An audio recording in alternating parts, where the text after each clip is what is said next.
so that we can be able to go to lunch at around 1, because we have a session like the one we had at 2.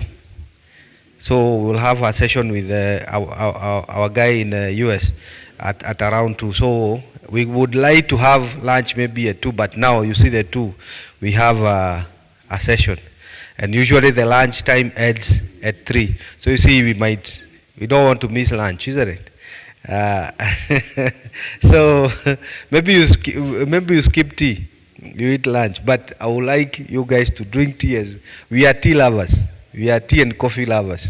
That's why we are so much on tea there and there. We are the kind of guys who we like ugali like guys you like fufu. You see? So for our ugali, you boil water before you cook. You can boil the water and midway you think, wait a minute, I've not taken tea. Instead of ugali, you cook tea. Then you cook ugali. Then you drink tea before eating ugali and after eating ugali. You drink tea in the morning at 10, before lunch, after lunch. That's how crazy we are with tea. So we are crazy on that with tea. So guys, I will let you enjoy the day. I'm here, Mase is here. We will try as much as possible to make your stay comfortable. So if you need our assistance, let us know. We are here. So I'll hand over to our able Dr. Charles and Professor James to take over. Give me a few. We have some little technical issue here. If you look at our time now, it's 10:00 hour, which is what we agree to start the program officially. So I want to thank every one of you, and particularly my team, because to drag people to keep the time, often than not, it's not easy. I want to thank you. So today we'll be going to some of those standards again. And then along the line, we'll see how to integrate those standards into procurement processes, so that we need to have understanding of what the procurement is all about, and why the E and S are very, very important. Because what we realize is, all your interest is you want laptop, you want to procure it. What are the environmental and social standards consideration in acquiring this? You want to put a role to lead from Onitsha to Wiri. What are the things you will consider within environmental and social standard? Then what should that be the procurement processes? So those are some of the things we'll be touching briefly today. Later in the day, Save will join us. I know we have agreed that we should just do 2 to 4 p.m. so that people can relax this night. Amos just told us, because what along the line, we don't stress ourselves. All the one we have been coming, we create that time for you to be able to walk up and down. It was intentional that we need to get it and get it right, having this opportunity to be together. So that we get back, the spirit of lamentation will die by fire. So, and then we can move, according to Professor Temilola Oluseyi, to the way.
the financial intermediary, and the stakeholder engagements. Those are the two. I thought they were there. Cultural is in PS. It's in PS. And my brother, when Save come again, I'm quite aware also that the system, they are trying to actually harmonize all the standards with other people, including African Development Bank, Asian Development Bank, to ensure those standards actually are the same. I need to say it here. Nigeria refused or has not subscribed to one of the standards. That is indigenous people. So when there's any project in Nigeria, we don't allow that one to prevail. Reason best known to the government, not me, and don't bother to ask me a question on that. Wow. And why I'm telling you is, in case you find yourself on project, and because you are working in Nigeria, you feel you know the standards,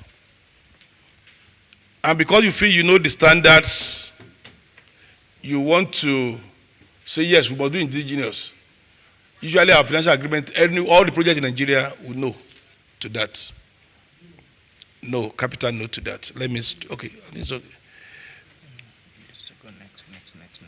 Okay, no, it's over to you now. So okay, this morning, Charles will be taking the resource efficiency, pollution management, and so on, which is one of them. All right. Okay. Good. Can I? No, you can talk. I will remove. If I remove this, it will be speaking out. You can talk through this. Okay.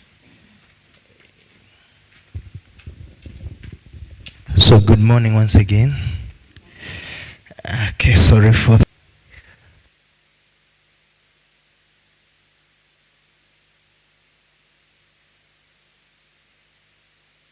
I don't know why our microphone keeps on going off, but we try to check what we can do. So today we are going to deep dive into environmental standards in procurement, as Prof have said. I know that you're going to learn quite a number of things, and for today, our objective is that we understand the key environmental safeguards standards. We're also going to explore some integration tools and methodology in the procurement. We're also going to see how we can be able to apply standards to procurement decision making, which is key. If times allow us, we're going to look at some practical skills through case-based exercises, as well as strengthening monitoring and compliance capacity. So maybe without taking a lot of time, I'd like us to look why is it important for us to have environmental standards when it comes to procurement.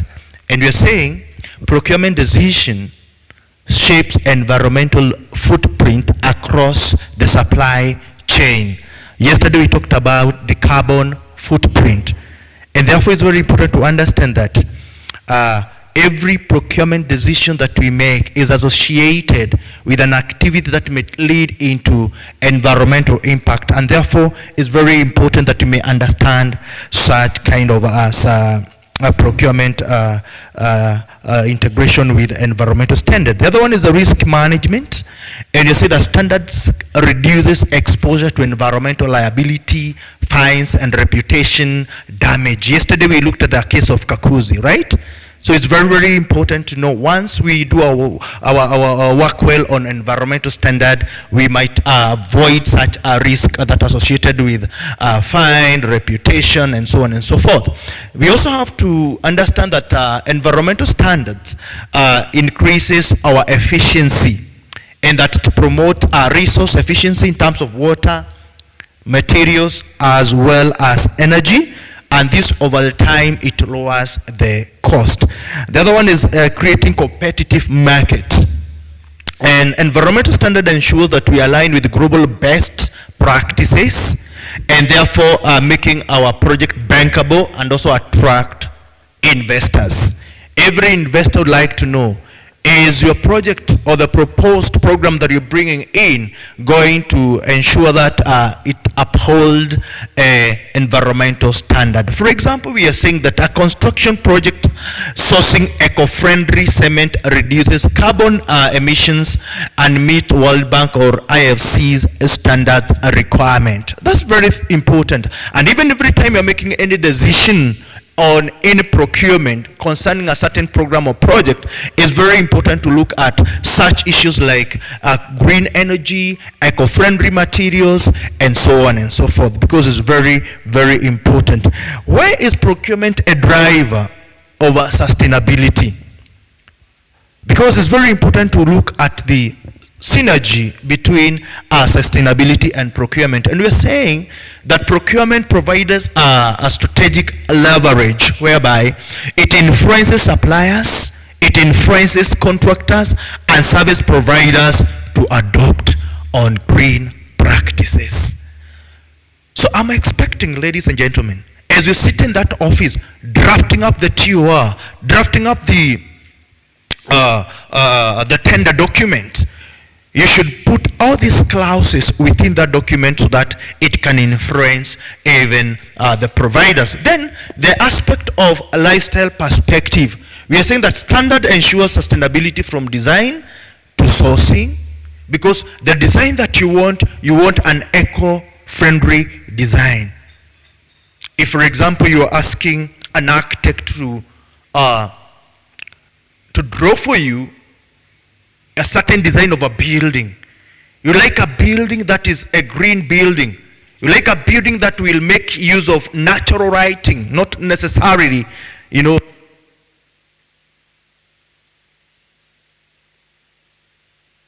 not sure whether we can be able to proceed.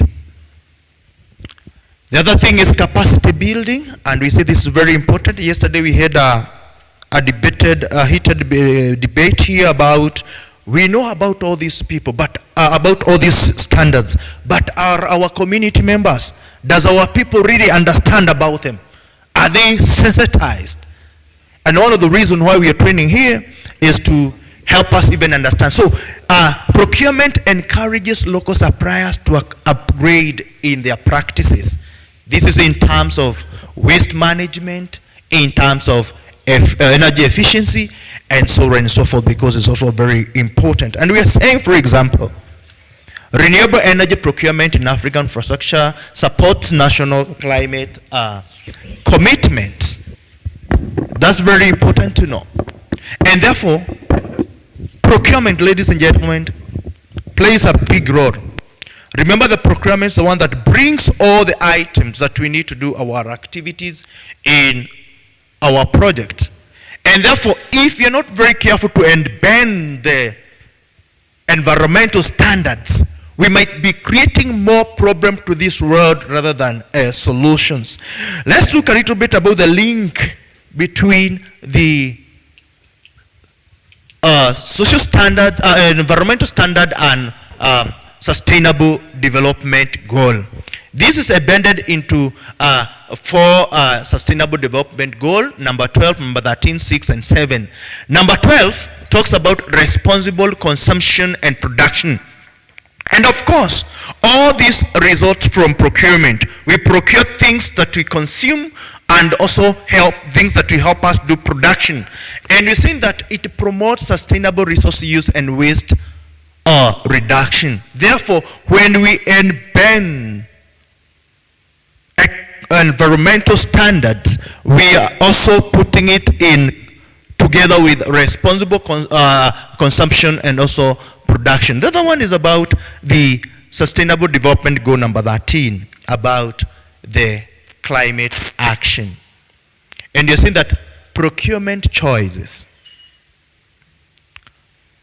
should looked at in a manner that they should reduce greenhouse gases.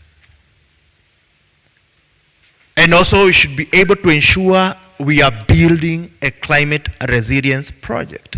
How do we go about that? Number one is to ensure the whole procurement process, in activities, it employs one, green energy, avoids pollution, reduction of waste, and all this will help us, because the more we use or overuse some product, the more we do a lot of production, and the production comes with emissions, and emissions comes with climate issues. Is that true? So the other one is Sustainable Development Goal number 6. It's all about clean water and sanitation. And standards ensures water efficiency and pollution prevention. Thank you, technician, for that. Do you have all right, all right. Thank you. So we are talking about water efficiency and pollution. Every time I go to do environmental audit, I'm so much interested on how you make or use water. I would like to come and see your water meters, and I would like to see your energy meters and read them so that I can understand how you are using that water or energy.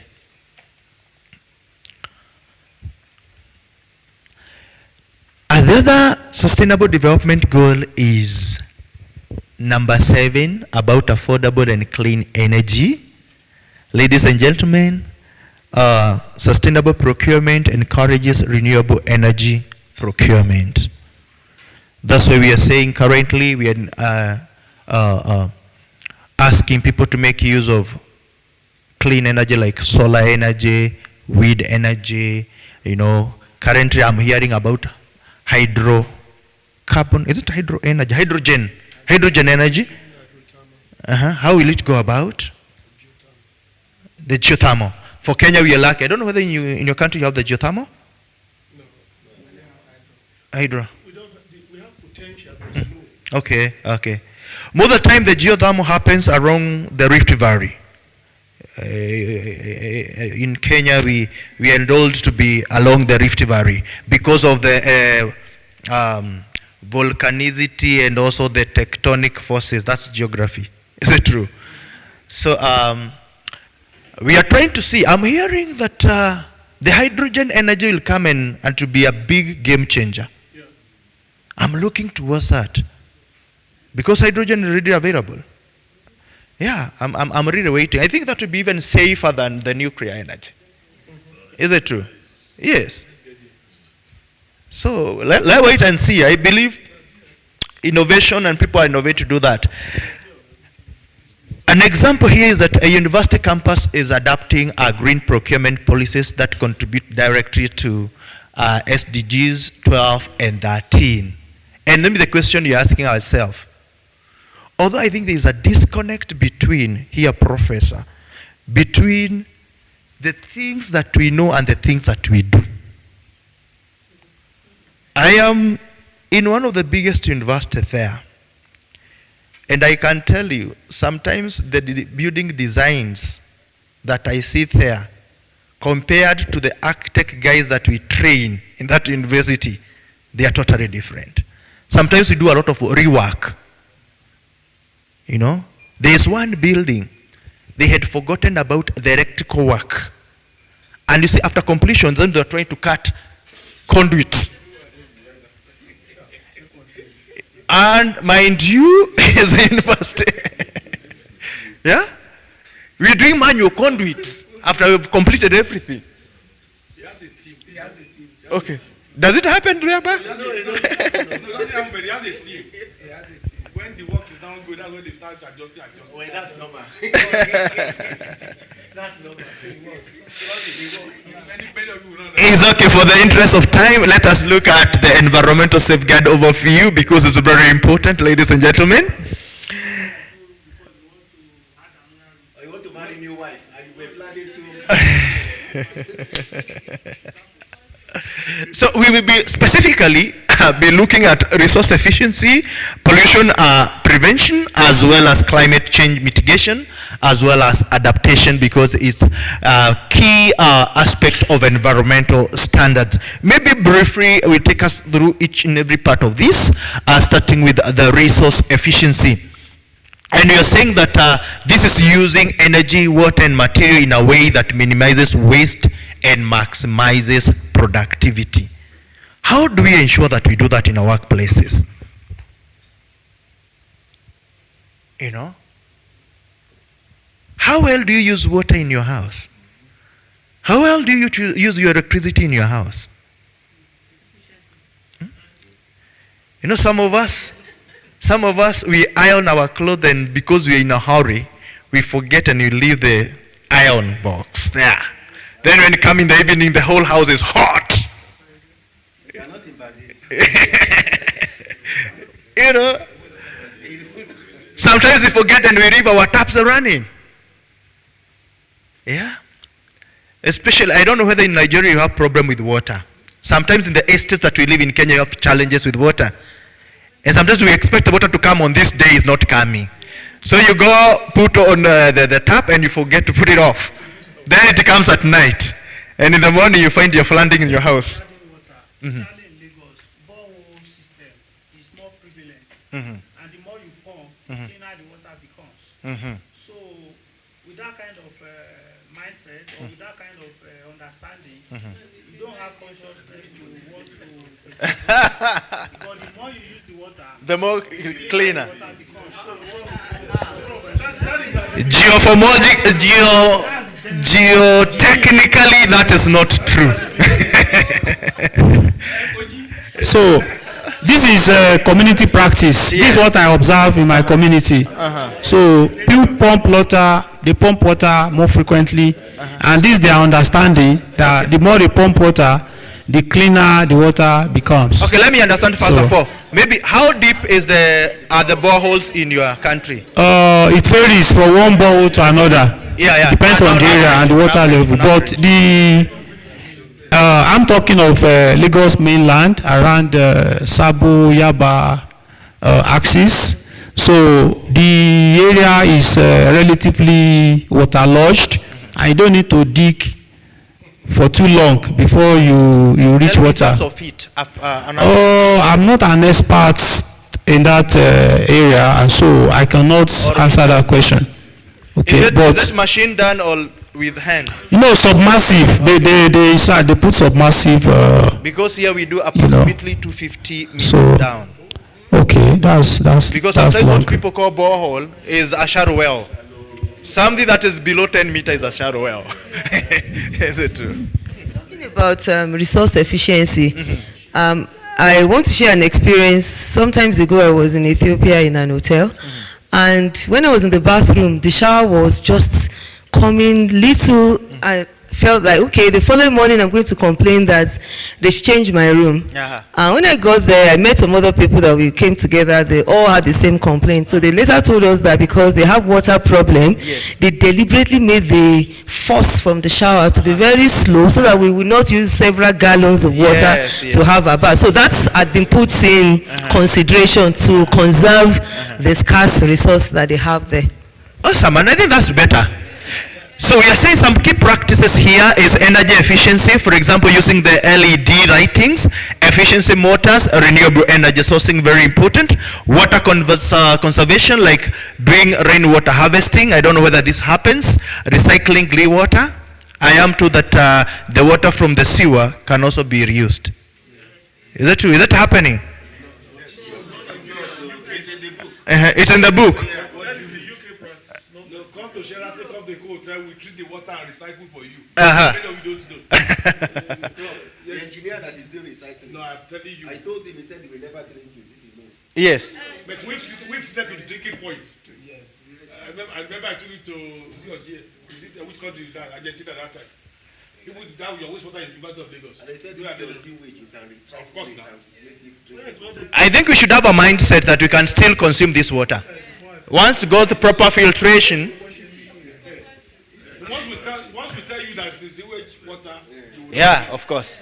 But once we don't tell you, but you enter a bait and cook with it and nothing will happen to you. Yes. You know, there's a friend of mine who went to China, and when he was given the frog meat to eat, it was very delicious. But when somebody told her that it's frog, she puked.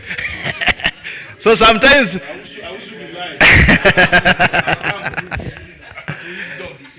Thank you. The other thing is material efficiency, and we are talking about reusing, recycling, as well as using the circular economy, whereby we can make use of our material instead of just discarding them. A good example is here that we can have a procurement policy requiring suppliers to demonstrate energy audit before contract is awarded. Yeah, I would like to know how much of energy are you using to produce this what I'm buying from you? You understand? It's key. Very, very important. Yeah. The other component that is not very technical is about the pollution prevention. It's very key, a part of the environmental standard. This is avoiding or minimizing emissions, discharges, as well as waste that harm people and environment. Every time I go to do environmental auditing, if it is an industry, I always pick the samples of their wastewater.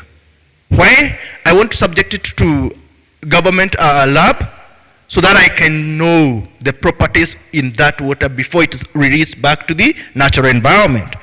Because some people are funny. They'll make people downstream eat poison. Is that true? So that's very, very important. Somebody was asking me, how do we apply or make use of the environmental and social management plan? When you're doing the audit, we go compare. Because during environmental social impact assessment, we do the baseline data collection. And some of the baseline data collection is about the environmental condition, the water, the air, the soils, the soil pH, you know, and all that. Such that once now operation starts, I'll come and compare from my baseline with what I'm finding. If there are anomalies, I'll tell the organization, please clean up your waste before it gets to in the environment. All right. That's very, very important. So the pollution types here is air pollution resulting from what? From emissions, yeah, from dust, you know. We also have water pollution coming from where? From waste. Transportation. We have soil pollution. How do we pollute our soils? Leachate, chemicals, solid waste, and we are fond of using inorganic fertilizers and chemicals. And I think they are causing more harm to us than good. Is it true? Is the organic or inorganic? Inorganic are the worst. Yes. Okay. But most of the time, the most dangerous are, you know? The other component of the pollution type is hazardous waste. Yesterday we talked about the carcinogenic from asbestos. What others are hazardous? Are plastic hazardous? Plastic, yes, microplastic. Microplastic, Hospital waste, because they have the bio. Where else? Metals, like lead, batteries, all those they are there. So, what's the best approach that you should be able to go about? We should have a pollution prevention hierarchy, whereby we can either avoid totally, like here in Kenya we are saying we are avoiding any asbestos material. No argument, passed by the government law, and we agree, no production, no usage. We are removing the asbestos. The government have given a direction that we should remove. And actually before removing them, we are called environmentalists to do environmental impact assessment of two things. The methodology of removing and transporting it to the site. We also does environmental impact assessment at the disposal site. Because the method of disposing asbestos is not like any other method. It's a specified one, right?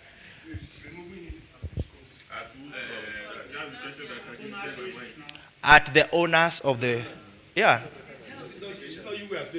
Yeah. At the cost of the owner of the building. And most of the time this building belongs to the government.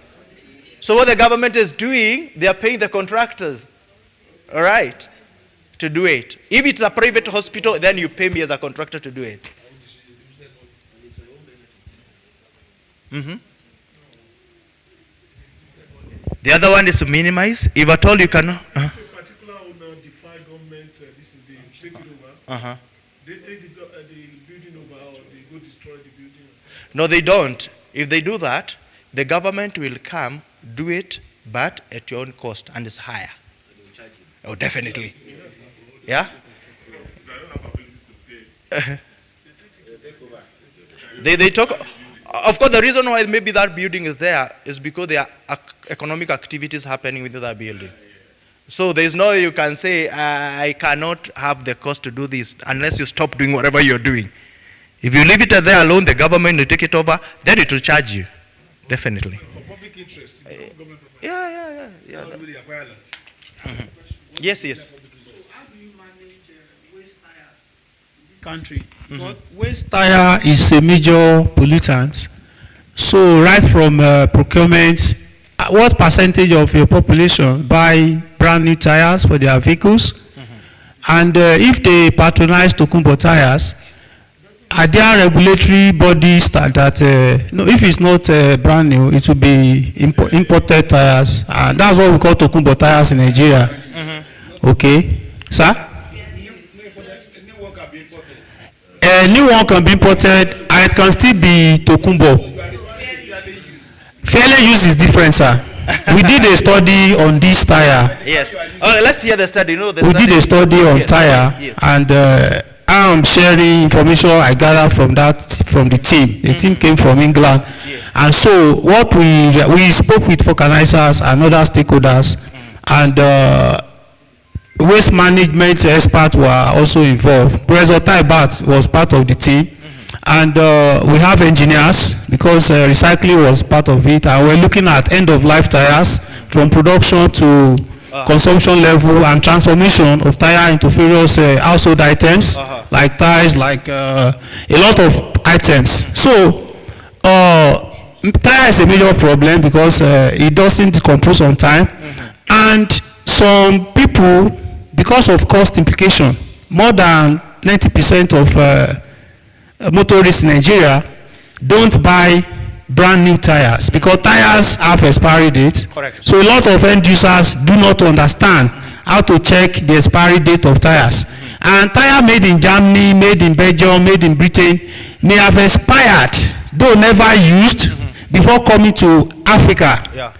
That is Tokumbo tire, though it has not been used and it has not been put on the wheel. You're right. But from store, it has expired after 4 years. Tire expires. Yes. But these tires still look new, and they bring it to us. And a lot of users don't know how to even check. Even the regulatory officials, like road safety, some of them don't know how to check the expiry date of tires. And so, some of them don't know, sir. That's what we discover from the field. Some of them don't know. That's why these motorists escape. Because if they know, they are to enforce compliance with standard. That for safety, expired tires should not be on the wheel because it can burst, it can explode. So, tell us a little bit about now. How do you deal with that problem? So what do you do Yes. in this country? What's your experience around this? Okay, we do Thank not you. have a lot of organized way of to deal with the tires. But what I know and what happened in our country, there's some company that buys and do retrending. All right? They retrend. Others, we have a good community called the Kamba community. They buy them and make furnitures with them and shoes with them. Although we produce a lot of tires. Yes, repurpose that one. But from the government point of view, I don't have like any laid down way to go about it. Maybe that's an area we should also venture in. Just to corroborate what you were saying, if the regulatory agencies do their work appropriately, tire you are referring to will not even enter the country. Exactly. Just like expired drug and NAFDAC and so Yeah, on. yeah. So whether you call it Tokumbo, fairly used vehicles, some of the clothes you are wearing are also Tokumbo. Buy the waste from somewhere else, people come to the market to buy it. When you go to tell you a show, I will tell you, no, not even Okrika. I will tell you when you get to the supermarket, you go to second floor, there's one corner there. They will call it, new something, they will, as the name they call it. How do you know, sir? Because I go there. I go there. So Do what? sometimes when you do some of this research, sometimes I'll tell you sincerely, our reportage, sometimes I not relate the core thing itself. And like I was telling in my own group, people, a lot of paper are actually in circulation, and people pick it, and then they say this is the authority. One, a tire that's expired, not supposed to be on the road at first instance, somebody smuggled it in, it entered, and then you are doing your research on it. What kind of result do you want to get from an expired drug? When we put 100 km per hour on the road with maximum speed, we know you can run 120, 140. But when anything happens to you, that's the end. For the engineers who design, I'm sorry, I'm talking too much here. We always put factor of safety. So when you even say this expired, we know it can also still run, but you're at your own risk. So it's your regulatory agency at first instance, from the case you are giving, that actually has failed. Whether FRC and no checking time, what can I tell FRC with every tire? Ideally, it should not even be in the market. If it's a central market, then they can arrest you for using it. Then who is the culprit? Somebody who brought it in. Me that's using it, I become the culprit also. Then I face all the sanctions. So these are I actually thought some of these things. Now we do some of this work. So that's my take. Sometimes some of the research we do, when we're trying to solve problems, we create some other problem without us knowing. Yes. Like when my prof was saying earlier, oh, the more you pump, the cleaner it. If you watch immediately within this environment, those are within the field, almost all of them, you go and tell what is it? And it's not possible. Because I was telling you 50 meters. We're talking about aquifer, which by what depth to get right water. Water is something that led to heat. Some of you just carry sample and so on. So I just want to raise our case that sometimes when we some of these examples, and I'm happy when they said we have experts and so on. What kind of level of experts? I can move between microeconomics because he has a big knowledge in it. When it comes to when chips are done, this Baba will not allow me, and they will be right. So thank you, sir. Thank you, Prof. Basically, sulfur content is one of the major problems we have in the tire. The sulfur. Yeah, it makes it not to the environmental friendly. And I think not less than 35 companies in Nigeria are now doing recycling of tires. Okay. So if you look at the immediate environment in France, you will see those tires before in England. Yes. Drastically reduced. Okay. I have done it. I do go around. If you go through the second gate, some of the back road, they do dump the tires there. But if you go there these days now, you see that the University of Lagos I'm talking about, sorry. Okay. Most of those tires are no longer available. Okay. If you go to the vulcanizers that within the campus, before you see a amount of those tires, Yes. it will take time to see that the University of Lagos that drastically reduced. Meaning wow. that Okay. companies are now coming up. Sure. And I think that's the way to go. Is it true? So, yeah. Also in Nigeria, there is this trend where people who roast goods, Yes. they use tire Or jungle justice, if they catch thief. as their firewood. Oh, really? That's a huge polluting agent. Tires, even when you just burn tires, produces black soot and smoke. Is it true? And if you do that in Kenya, actually I will get hold of you. I may not be having the chain to hold you, but I'll make a call, and a police will pick you up. They are not regulating, even in my home state. They use it. So what people do, those who are conscious are not eating. Yes. But those who don't know are still yes. I think that is very irresponsible. To cook palm kernel. Yeah. Okay. The last one now, before we proceed now. Sorry. You see, I'm happy with all you are saying. Yes. Because we are faculty members. what I want us to actually pick again is Yes. their research opportunities. Oh, yeah. They are right up. Mhm.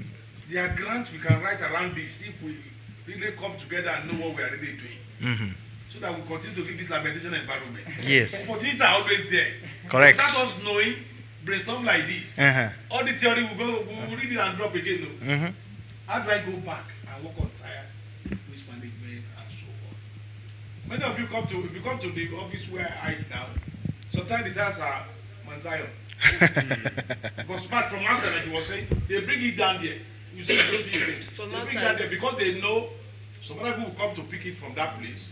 You know, that place they train. So when people come, oh, this is a pollution environment, they say, no, that's at my lab. No, that's dump site. This is our lab. Just to actually do a model of what's actually happening in the community. And then I will now work on it to become better. So we have all opportunity, whether it's sulfur, whether it's carbon, and so on.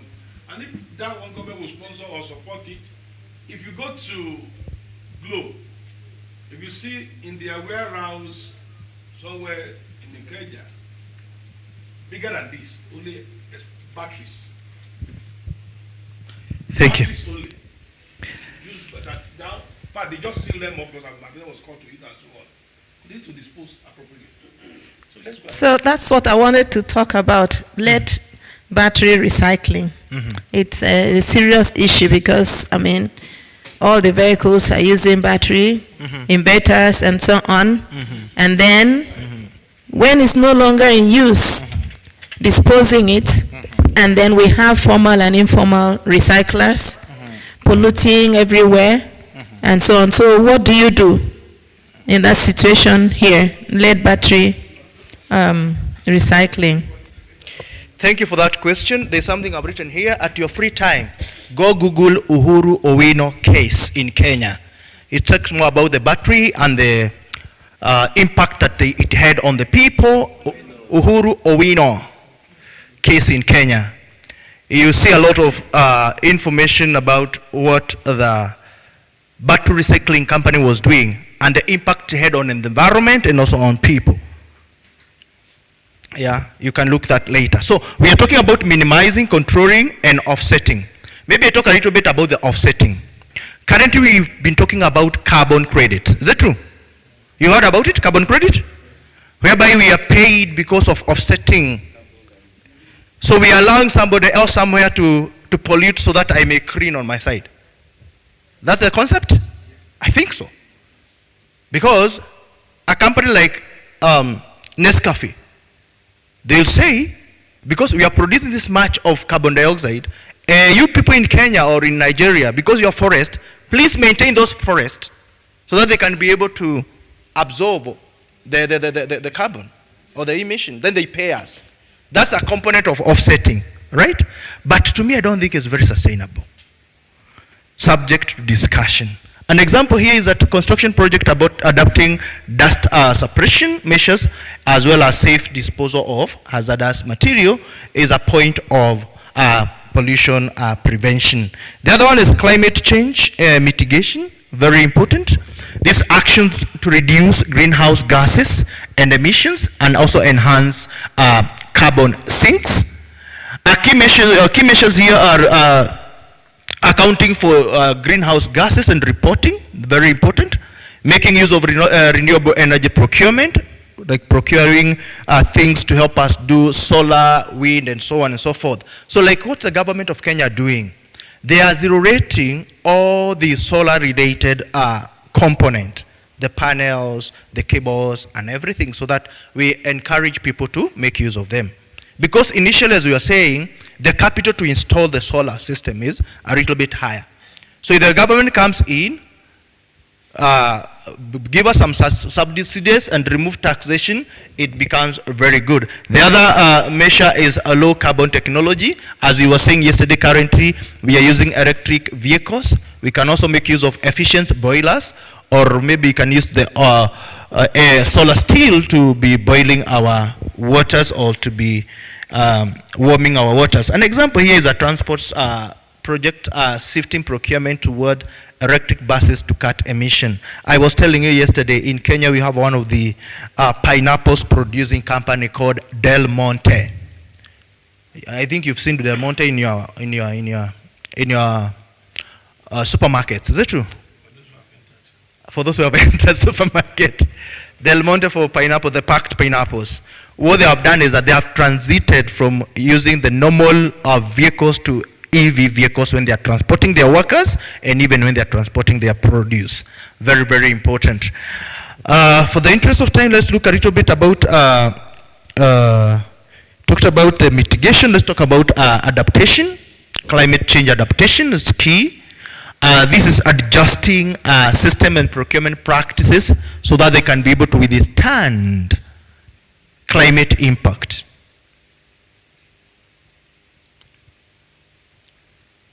And the question is, how do we go about it? How do we do some project that will withstand, for example, the impact of climate?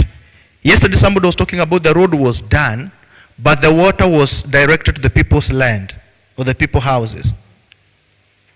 If I were the technician or the architect or the engineer that was designing that road, I should be having in me that due to climate change, flooding might be there. And therefore, when I'm designing this road, how can I adapt some features that will ensure that in case it floods, the flood does not cause havoc to the people downstream or wherever they are. So those are some of adaptation technique or ideas that should be embedded in us. And therefore some key measures here is climate risk and vulnerability assessment. You have to do those assessment and understand. Then you come up with adaptive infrastructure design, like I was talking here, about our flood resistance, our road, drought tolerant landscaping, and so on and so forth. We can also have the nature-based solutions. For example, we can have a lot of wetland restoration or green roofs in the building. We can also do a lot of reforestation and afforestation. And also what we are also calling agroforestry. I don't know what happens in your country, whereby you are planting trees not only because of the climate aspect, but also because they can also be used for other economic things like fruits, ornamental, and so on and so forth. Is it true? So very important that as we are thinking about environmental standard, we put in place the climate change adaptation in our mind. So some of these key standards, as we have seen them, are the two major from the World Bank standard and the IFC standard, PS3 and also ESS3 is all about resource efficiency and pollution, and the same as repeated by IFC. Maybe what I would like to look at on this is a little bit about that aspect of standard. Why they matter is because they provide a consistent framework for managing environmental risk in all projects.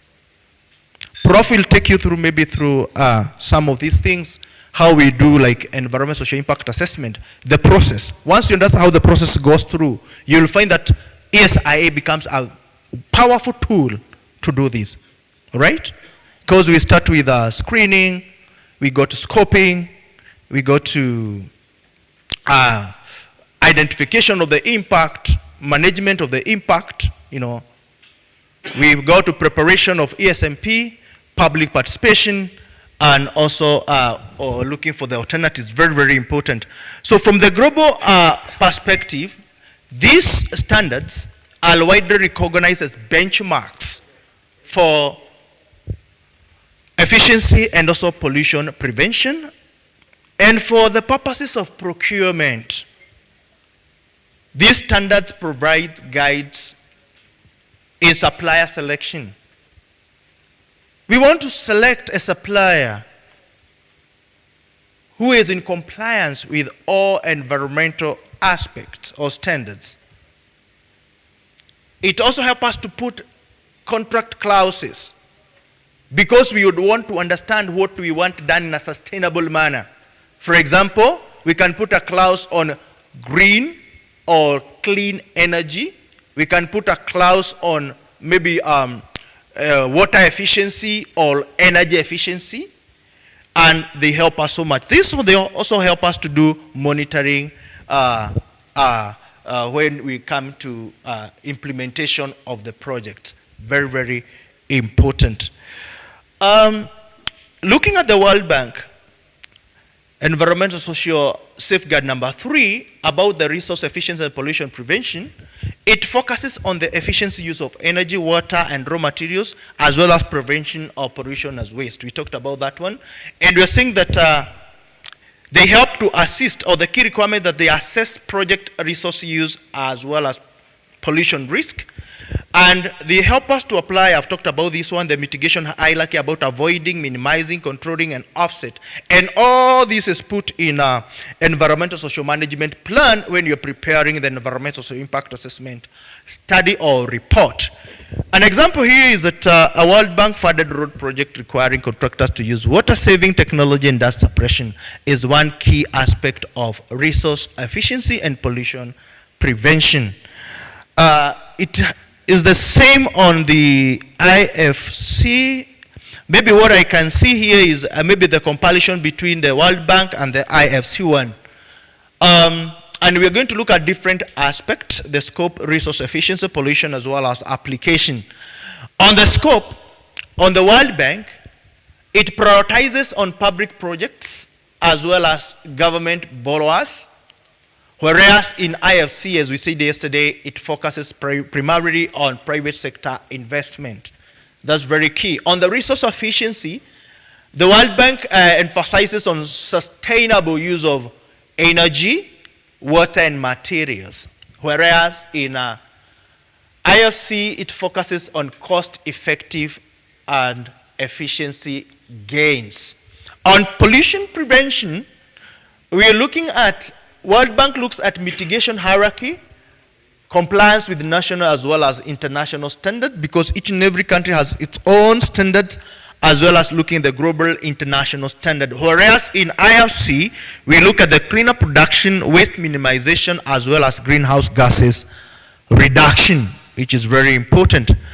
On application, in World Bank, we use instruments like environmental and social impact assessment, as well as environmental social management plans to guide us on how to go about it. But on IFC, we use the performance standards which are applied in financing agreements, because that's key and very, very important. Therefore, it's good that we may understand all this. But remember, they take care of our environment, they help us in reduction of waste as well as pollution. Maybe you can look at a local example, maybe from your country. I don't know whether this is true. Do you have Lagos State Waste Management Authority? Yes. What does it do? Yeah, somebody was asking me to take him in a place called Dandora it's the other one. This is the biggest dumping site in our country, managed by the government. But it's also a business hub for so many people. The whatever so-called waste here is money. Good. Let's see what happens in your country. In Lagos State Waste Management Authority, it oversees solid waste management and one of the African largest city. Lagos is one of the African? Is there? Is it true? Second. The biggest one is? Cairo. So the key initiative in geographically, population, or the waste they handle. The waste they handle. I agree now. We use it in Africa. I want to know the process. So what these people do here is that they do waste segregation at the source, which I don't know whether this is just theoretically or practically done.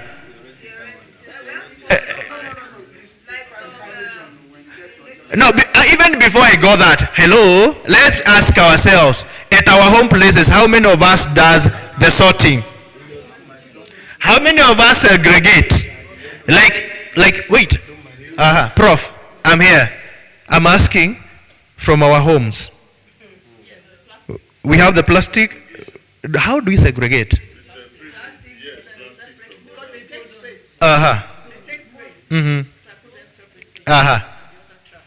Thank you for that. Who else does that? Awesome. Because sometimes We expect the government to do it for us. But it would have started from where we are. Is it true? So in Kenya, we provided different types of beams. A green beam, a yellow beam, and also a black beam. For the purposes of segregation. And that should also happen in your universities. I believe they are there. Then we need somebody from the social aspect to take us through how we can sensitize our people. Mm-hmm. Aha. Mm-hmm. Mm-hmm. Aha. But why is it difficult for University of Lagos? Because I'm happy, because I know some of us were also involved. Even we have, myself, I don't get well, we have different plastic, bottle, plastic, paper, and so on, including Moji and Co.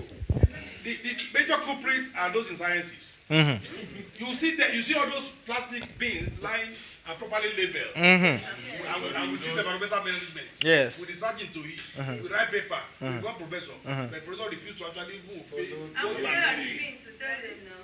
I think in our hospital. Yes. No, it's a hospital with a grid. Aha. Now we should translate this one to our universities. I think we are the change agents. No, it is there. University of Lagos. Ah, great. You see different plastics labeled. Then we also have recycling hubs and partnership with private operators. There is public awareness campaign on separating plastic, organic, and recyclable. Should be there. Why is it important for us in terms of procurement? Contracts increasingly require suppliers to demonstrate recycling capacity and also comply with segregation rules. In our country, we have what we are calling, how do we call it? Not polluter. I'm forgetting the name. I'll tell you once come. Whereby you are supposed to extended a producer responsibility. Yes. All right? Whereby if you produce, it's your responsibility to collect that with the waste that you produced. Yeah, very, very important. An example here is procurement waste based with color coding for segregation across Lagos School. That one we see that you're doing. That's important. Maybe an example here from Ghana. They're having e-wasting recycling. E-waste are becoming a menace to us, even to our country. All these gadgets you're seeing here, once they break down, don't know where to take them. And not sure what kind of metals they have in them. But currently we are happy in a country we are trying to do that. So Ghana faces major challenges with electronic waste imports and also informal recycling practices. And what they are doing is that they are establishing a formal e-waste recycling facility with that difficult name of theirs. Yeah. Is it what? Agobo? Yeah. They are your brothers, so you can be able to pronounce. Yeah. The government also have programs to integrate informal recyclers in formal system, which is very okay. Training and certification for safe dismantling and also recycling of electronic is very, very important. So why is it relevant to procurement? As we're talking, it's very relevant because private and public procurement policies now encourage certified recyclers and safe disposal contract. It's also good to tell us if we procure things from you, are they recyclable? Very important. Or they just one use and we add them into the waste stream in the environment. An example is an ICT procurement contract requiring suppliers to take back obsolete equipment for safe recycling. Do you have people that come and take back? Yes. I've seen it here, especially on the photocopiers and some of the old computers. You're selling, nobody's correct. Yeah, that's a business opportunity. Internationally, we can have the European Union, which is setting up global benchmark for sustainable procurement. That's true. And of course, all these benchmarks are based on the standard we're talking about. So we'll be talking about EU green procurement guidelines as well as eco-labels. I'll be talking about eco-labels in a few. And this is very important because it encourages life cycle costing as well as efficiency, energy efficiency, and reduce environmental impact in supplier selection. An example, you talk about municipal procurement of office suppliers requiring EU label. We're going to talk about eco-label certification.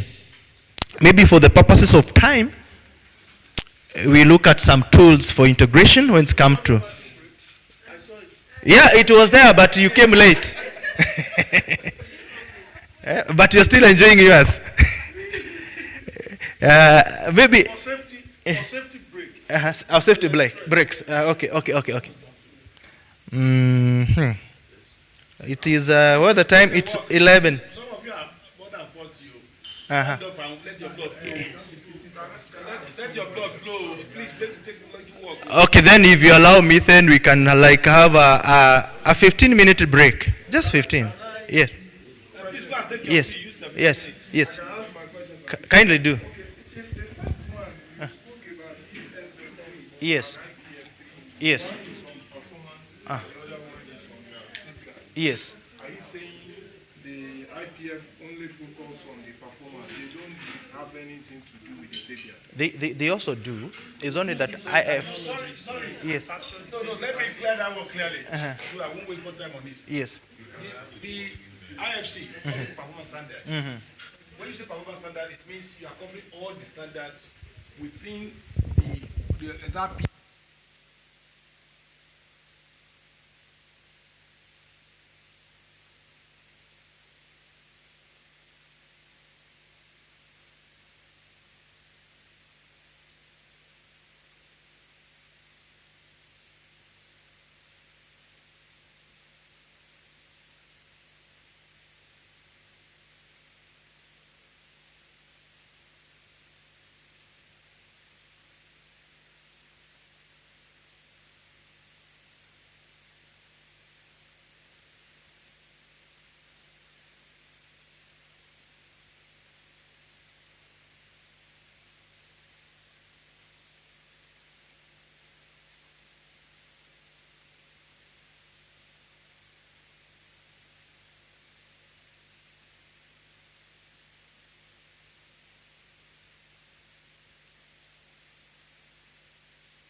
And here what we should do is that we should be able to specify, for example, the energy efficiency or efficient equipment like the LED lighting, low emission vehicles, and so on. It also requires that we look at issues to do with the water saving fixtures and sustainable construction materials because we want to save on water, as well as a mandate to comply with national and international environmental standard. All these specifications, ladies and gentlemen, in that tender document or in the TOR, they must be there. Is it true?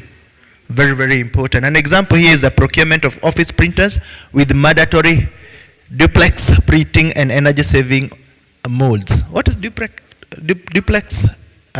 Printing is, currently instead of wasting a lot of papers printing on one side, we can print on both sides. How do you print your thesis? Both side, one side? Okay. All right. Double spaced. APA.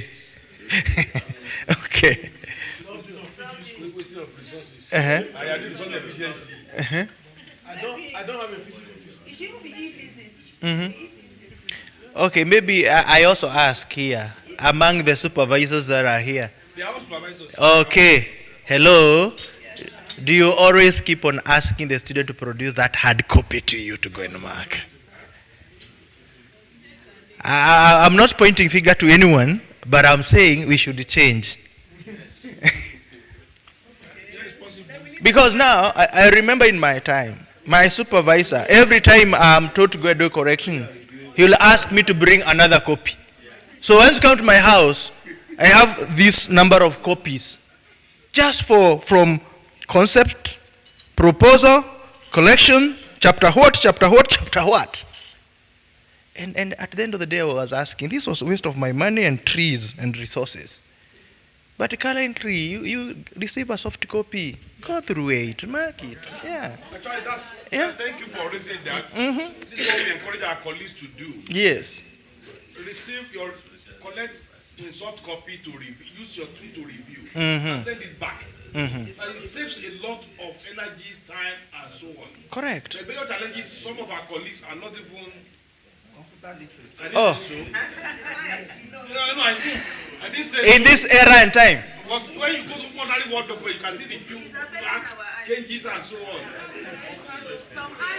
But the paper is paperwork that you now don't affect your eyes. I can use my what I do, sir.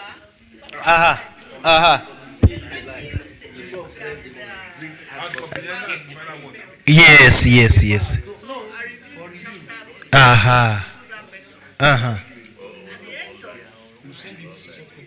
Yes. That's better. Yes. And then sometimes we ask for hard copy. Yes. When there's no electricity. Okay.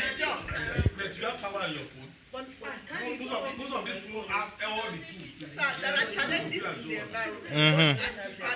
Yes. During the process of review. And afterwards, I ask for that copy. Okay. And the final review. Then some of the students may not be able to understand the review when you do it online. Oh, they are also technically.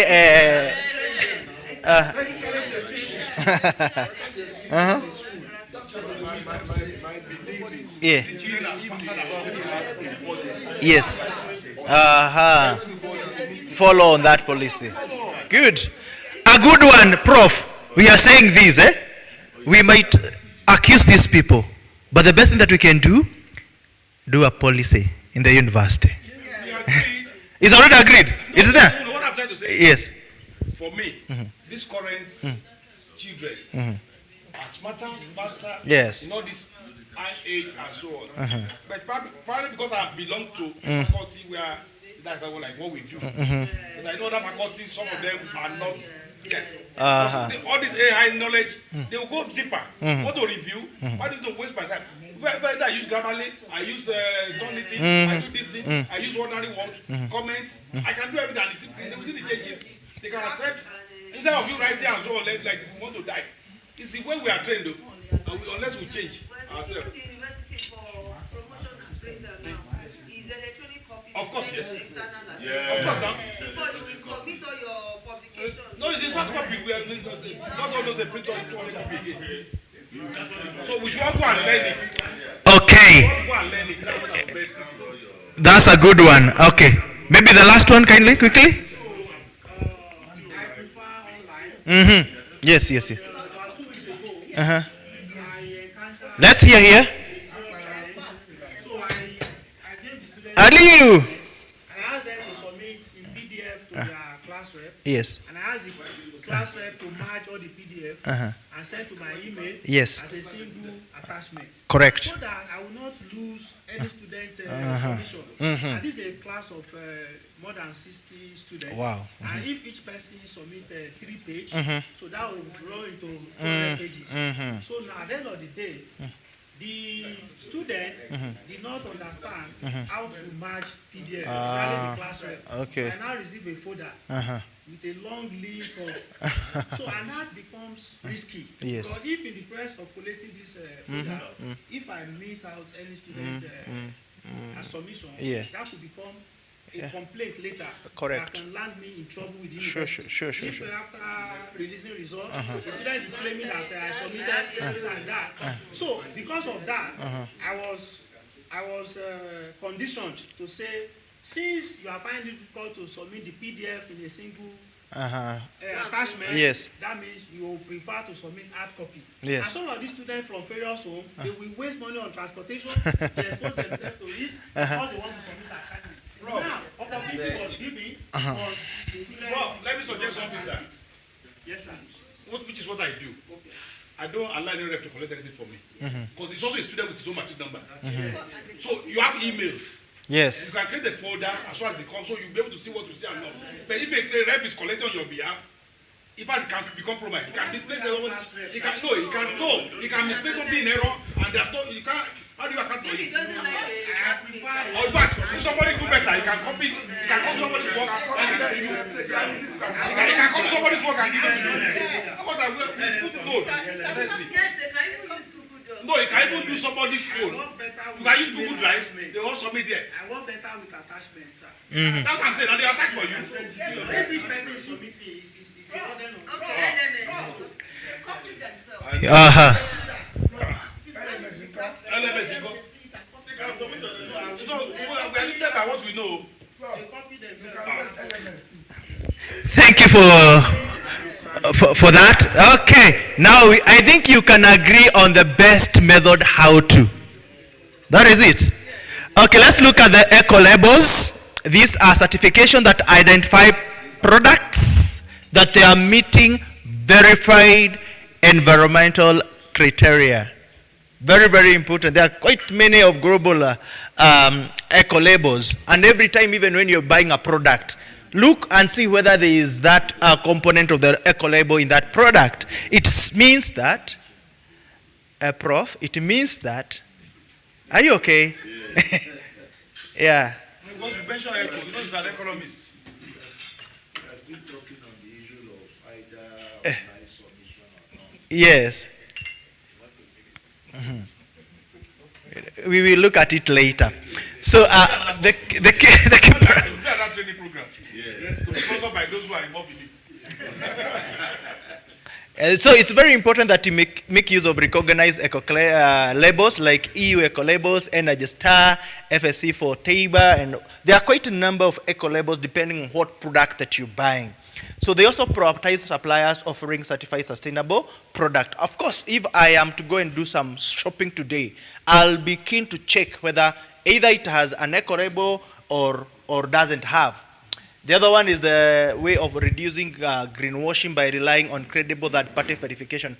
So many people, and I think Africans do have this challenge. We always want to put things that we have standardized our product, or our product are eco, which sometimes is not true, or ISO certified. Yeah. Here in Kenya, you also find some people having even the Kenya Revenue Authority stamps. Yeah. Yes. And you cannot differentiate between the original one and the fake one. You know? The same case in matters eco, we also have what we call greenwashing, whereby a product will be labeled like an eco product, but in real sense, it's not. That's greenwashing. Yes. How do we avoid that? How do we... Okay, now, what we used to do, most of our product, like for the purpose issue to do with the government produced, what do you call it, a barcode, right? So that you can scan. Once you scan the barcode, it will now give you the information. If it's a fake one, it will go to different organization. But already you've bought a product. Uh-huh. You scratch it, even As part of buying, the code should be at the back. no, the scratching one. You should buy it. Okay, the one that I'm talking about is not about scratching. Who have not, like this one, this bottle has a barcode here. This one, all right? If you just scan this one, it will give you the information. Yeah. Yeah, sure. Very important. Sorry, sir. On that, you see, when we do procurement, when people submit documents to us, Some of the documents are barcodes. Immediately you scan, you know whether it's coming from that property is divided to. Let's say land revenue. If it's not from them, you know this is not. Yeah, doing. exactly. So the way I'm saying is, you can't say it is fake. You can't say this. So what will that do? So it's not response. No, you can't even say that word yet. You know, you are just doing your own with your own barcode and so on. Yes. You put all those documents together, send to that appropriate authority to authenticate or confirm. So they are mailed back to you or mailed to you. Give the authority to say yes, it's not responsive, it is fake, or suspected to be fake until it's proved. Because once it is suspected to be fake, then EFCC or ICPC will pick it up. Because that's economic crime or financial crime. But many of us don't know some of these things when we do the work itself. And when you go to the law, when I come to the procurement, I'll show you where it is written clearly. Those bodies can actually, once we send it, but they'll tell you the agency should actually forward to them, then they take it up. Right? You don't even know anything about it any longer. So I have to check it like my sister was asking. There are so many ways only for you to know which one is actually appropriate for what you are doing and to be legal. Correct. You just have to be on that legal side of the rule. So that Dr. Asika Karimi White will not accuse me wrongly. Awesome. How many of us sit in that evaluation committee here? Awesome. Let's look at the supplier criteria.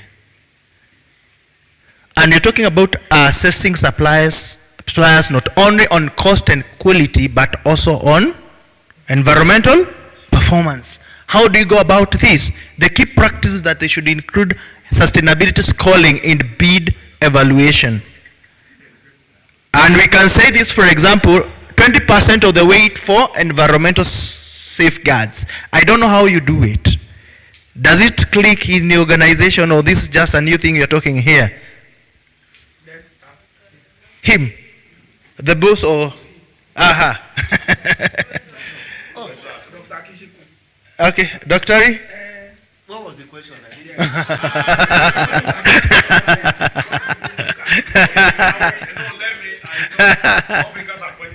Yes, yes. I've chaired, been part of it. Like Riley said earlier, criteria to evaluate any bid are set ab initio. Yes. But most unfortunate thing is those who set it don't read it. Those who collect it don't even read topics of following it.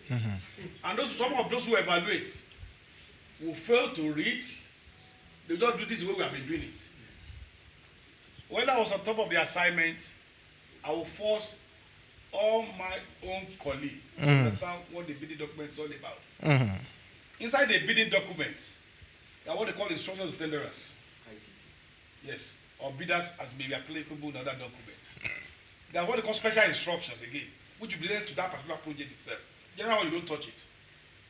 Not only that, they are what they call general conditions of inside the ITT. How to evaluate is clearly stated there.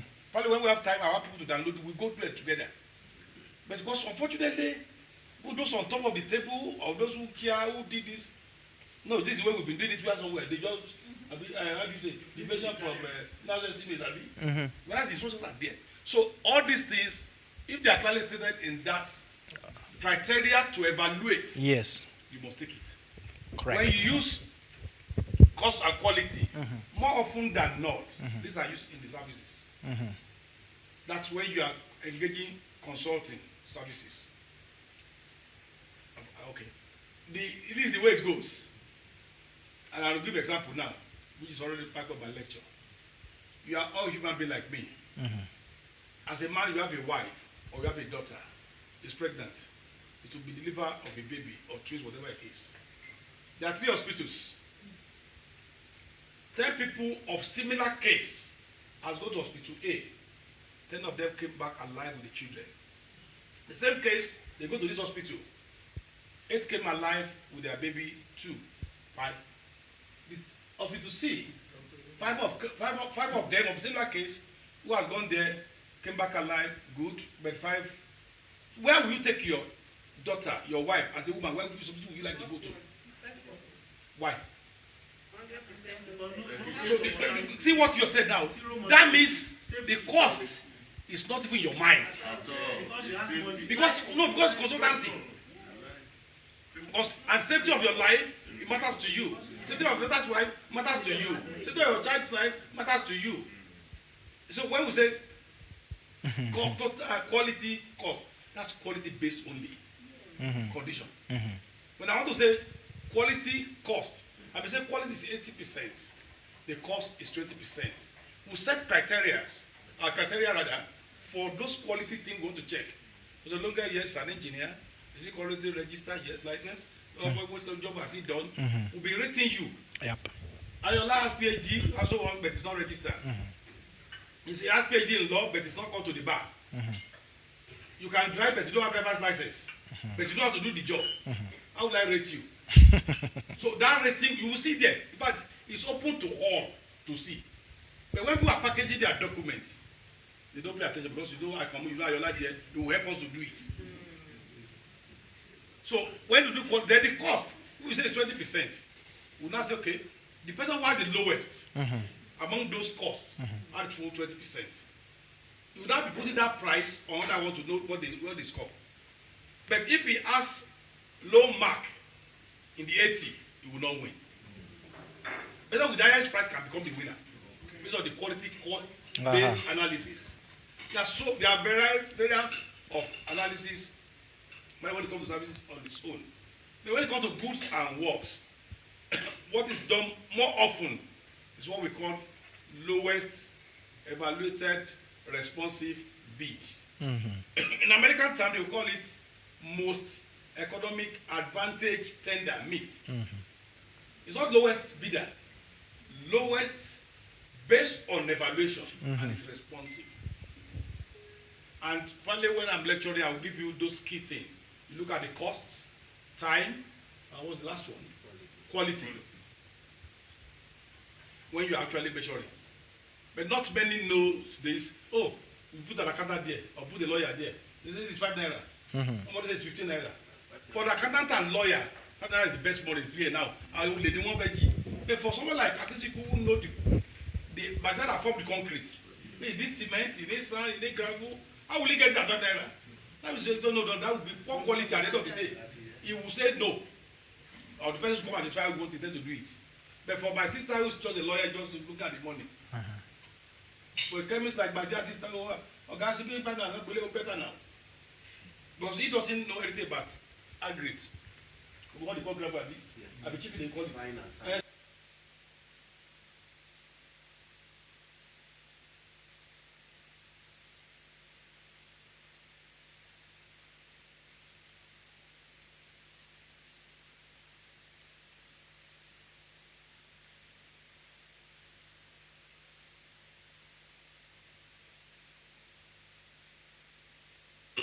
These are the things sometimes it's not for all of us to just get it at a grab, but just need to have a basic understanding of the way some of this thing goes. Otherwise, you just continue complaining why they do it, why should they give to that man and so on. The lot of, and I say it again, in the bidding document, those criteria are clearly stated. In advert, the brief one will be given, but you must have the following. If you don't have it, then how will you move forward? But we know there's a time we disqualify Julius Berger for failing to add one document. You can't bring it back because you can't make unresponsive bid to become responsive. That's where integrity lies. Ethics comes and so on. God bless you. Thank you. Can this be applied to our personal expenditure situations? Okay. If yes, sir. Hold on now. Let me first of all attempt with you. Ma, I use you as a case study now. The glasses you are putting on, you didn't make it, ma. You procure it. Did you tell your son or daughter when you are about to procure it?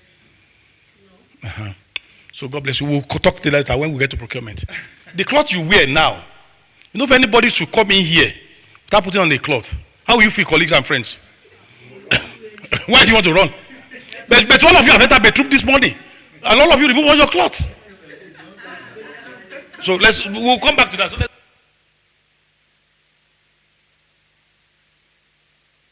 thank you. Thank you so much. Thank you so much. It also requires evidence of waste management emissions, as well as reduction or use of ISO 14001. It's all about environmental management system. ISO 14001 certification. It also encourages local suppliers to adapt on greener practices through evaluation incentive. And I'm giving an example here of construction tender awarding point for contractors with certified environmental management system. That's very, very important. Then we talk about the life cycle costing as a tool for embedding or integrating environmental standards to procurement. This is about evaluating the total cost of ownership. And then talk about this one, we include all the environmental impact and as well as any cost that comes over the product life cycle. And here we're talking about things to consider or key practices like consider purchase price, operating cost, maintenance, disposal, as well as other environmental externalities or cost. Compare short-term savings versus the long-term efficiency gains. Very, very important. Use the local cycle costing to justify higher upfront cost for sustainable product. So it's not just about the cost. Remember, the cost of quality is equivalent to even that what you pay to get that quality. Very, very important. An example here is that a procurement of energy efficient air conditioner that costs more initially but saves on electricity bills. Is that true? Very, very important. Maybe you can give a local example. That certification is for your organization in Nigeria? Standard Organization of Nigeria Conformity Assessment Program? Is it there? Yes. Good. And it ensures that all imported goods meet a certain criteria. In Kenya, we have Kenya Bureau of Standards. We also have Nigeria Bureau of Standards? Uh-huh. Uh-huh.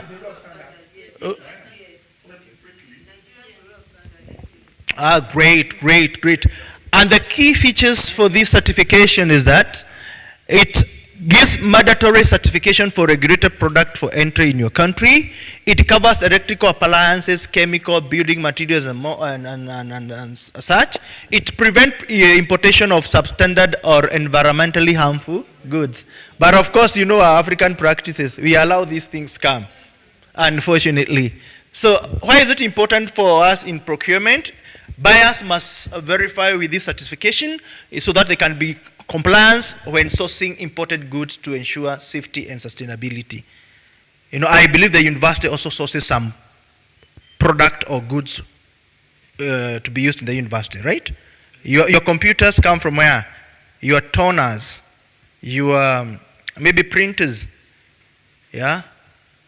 Do you currently buy books? You know, currently I go to our library and like, it's look like a museum. No, we do. And we actually subscribe to e-resources. E-resources. So those books, once you subscribe for e-resources, most of the printing publishing company in UK, US are already folding up. That come with e-resources. So you just subscribe, you get to those materials. But for my colleagues, I usually would like to see physical copy. You still have to buy some to keep in your system. Let's have an example in a case of Rwanda, where they are doing green building certification. In Rwanda, they are doing very well. And we are saying that Rwanda promotes sustainable construction through green building standard and certification programs. And how do they go about it? The key features about this is that they emphasize on energy efficiency, water conservation, as well as sustainable materials. It is there in their policies. And then they also look at integration of climate resilience into building designs. For example, if because of climatic changes, you experiences like heat waves, how do you have a design that will be able to be resilient or adaptive to that kind of an environmental hazard? If you have problem with maybe flooding, how do you integrate all the features to ensure that your building will be able to become resilient on that? This is supported by Rwanda Green Building Millennium Compliance System and EDGE, I don't know what that one. Need to check. Edge. Certification, yeah. Yes, it's very, very important. And the procurement relevance here is that contractors and suppliers in Rwanda must meet a green building certification in public and private project. I think if we can be able to borrow like this one and embed them even in our policies, it can be of good help to us. An example, procurement materials certified by under Edge for Kigali office complex. I would be happy to hear, for example, when we are constructing a university, a tower, like the one that we have here. We have University of Nairobi Tower here. I wish I was there when they were procuring the materials to construct it, if the materials were certified as that. That would be better. Unfortunately, they don't want the what? Internationally, maybe you can look at the EcoMark program in Japan, whereby Japan's EcoMark program identifies product with the reduced environmental impact across their life cycle. I don't know whether we can put this maybe in our African country, whereby if a product have reduced maybe emissions, have reduced pollution, have reduced make use of resources, we can give them like an EcoMark. This covers consumers' good office supplies as well as industrial product.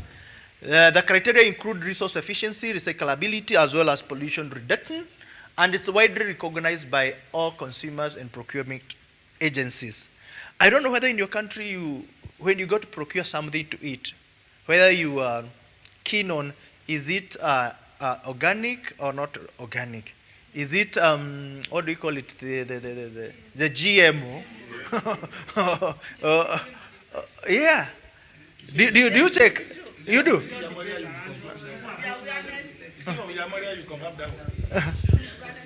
Yes. People now, the awareness being created now. Is it from Yamaria you confirm that? I'm only asking though. A lot of you only surprise Yamaria. It's not there. It's eco-friendly, it's eco-label. Please advise. And when we do meeting in this department, they will go and order Yamaria for all of us. Allow me, because of the interest of time, maybe we look at the benefit of qualification criteria. And the qualification is when it's based on those eco or environmental standards. For procuring entity,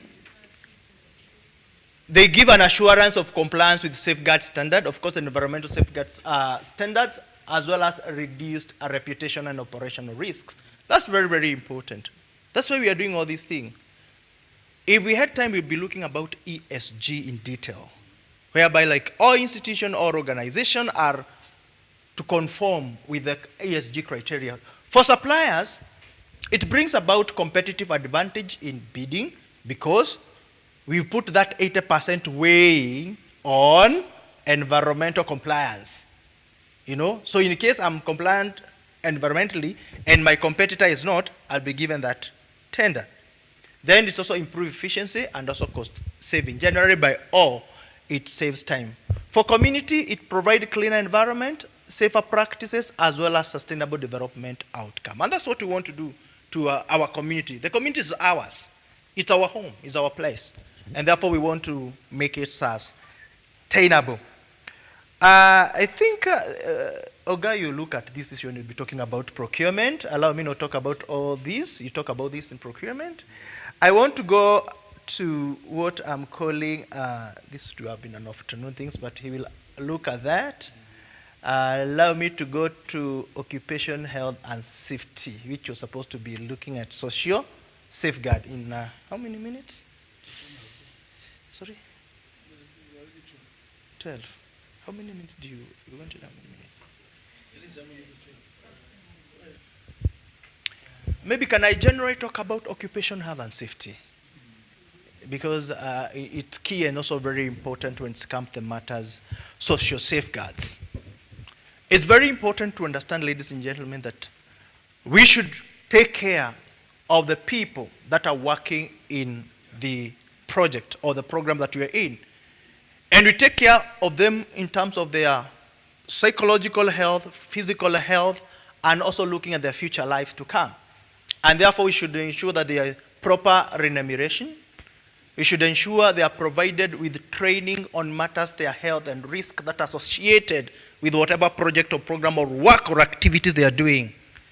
Like you professors in your workplace, you use a lot of your machines, your computers. You sit so many hours. They are doing research.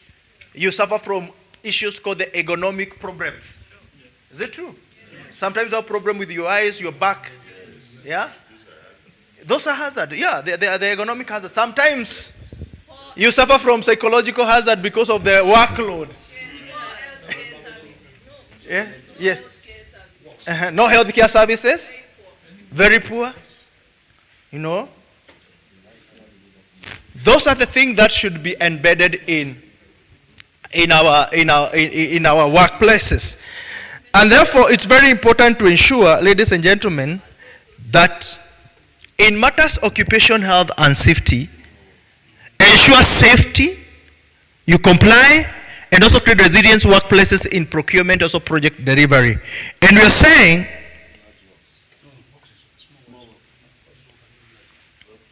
employers, contractor, and institution have a legal and moral responsibility to protect workers from foreseen harm.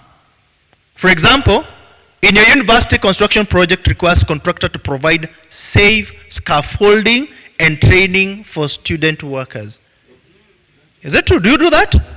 Very, very important. In West Africa, for example, Ghana's oil and gas sector enforces duty of care through mandatory safety induction and offshore staff.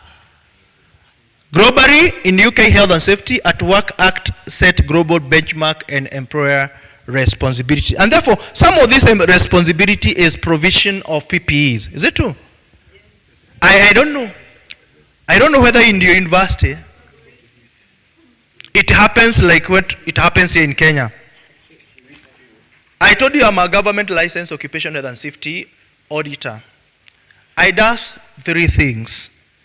Number 1, every workplace that is being registered, I must go and register it through the government portal so that you may obtain a workplace license.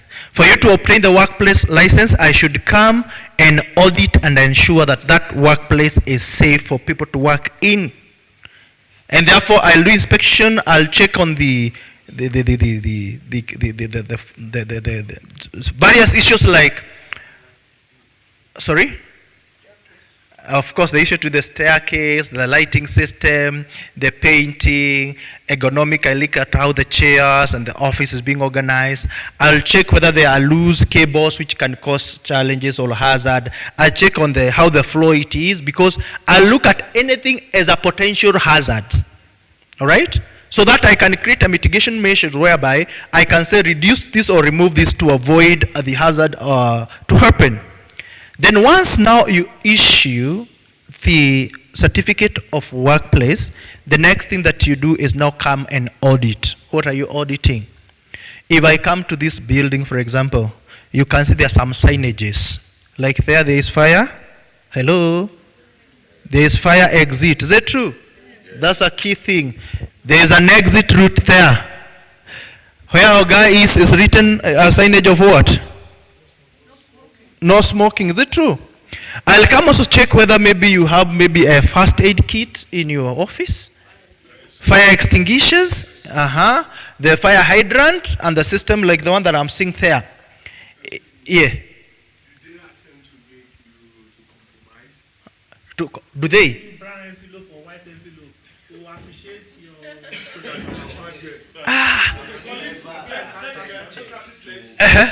Yeah, exactly. Fire exit is there. To be cleared. Unfortunately now, they have put a system that I cannot be able to lie. Why? Once I'm doing the audit, they georeference that location, number 1. Number 2, if I say there are fire extinguishers, take a photo, upload. Yes.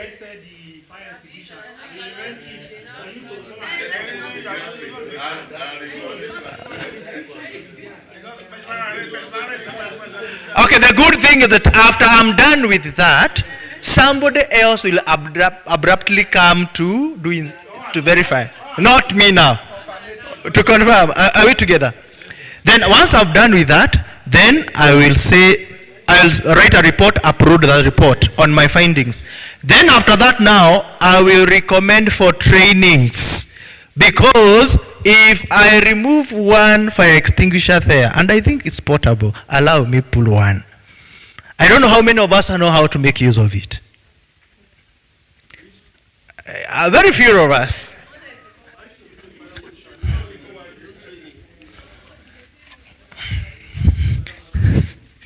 This is a fire extinguisher. This is not CO2. CO2s are all black. This is powder. Yeah. So, installing the firefighting equipment is one thing, but knowing how to make use of it is another thing. Is that true? So, after that, I will recommend trainings. And in Kenya, we have 3 major training. Number 1, training on fire and risk. Number 2, general training on occupation health and safety, just teaching people on how to handle issues when they happen. And number 3, about first aid, how to do first aid. That is part of fire training. We do fire drills. It's called the fire drills. Because smoke detector sometimes is until we see the fire that we know there is a problem. If there is a smoke detector, there will be an alarm, everybody will evacuate. Not necessarily even coming to a full-blown fire, but to mitigate against anybody. We had a building in Lagos, a building that got burnt, and people were trapped. And they didn't even burn. Some of them didn't even burn fire. They inhaled smoke. Some jumped to their death. Oh, sorry. And that's why part of training, when we are doing fire training, we do drills, and part of drills, we also train on evacuation procedures. How do you get about outside that building? When there's? Now, okay, before now we get there, Prof, before we get there, remember I've done inspection. And if I found that there's only one exit, exactly, I'll tell them, I recommend that you have another exit, an alternative route. Is it true? So if they fail that, of course, now the fine will be on them in case of any fatality. Yeah. So that's very important. Allow me not to mention each and every part of the PPE that we make use of. It's very important to know how even to report the accident when it happens in the workplace. There are protocols that should follow how to report that. In our country, once now I register you and I give you the certificate of workplace, I'll give you something called a general register. A general register is where you put all accidents, incidences, or near miss. What's a near miss? Almost happened. It almost happens. Very, very important. So I think I will stop there and allow maybe Prof to take over. That's okay? Okay, thank you.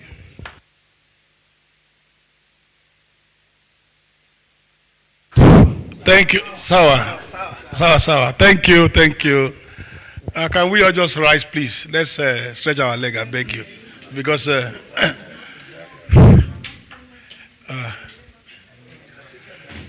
all right, I think stretch your hand, please. Just exercise ourselves so that we all come back to it. Go to space. I'm a genuine one, so whatever I'm teaching by one we are going. Okay, you are disconnecting. Okay. All right. Thank you.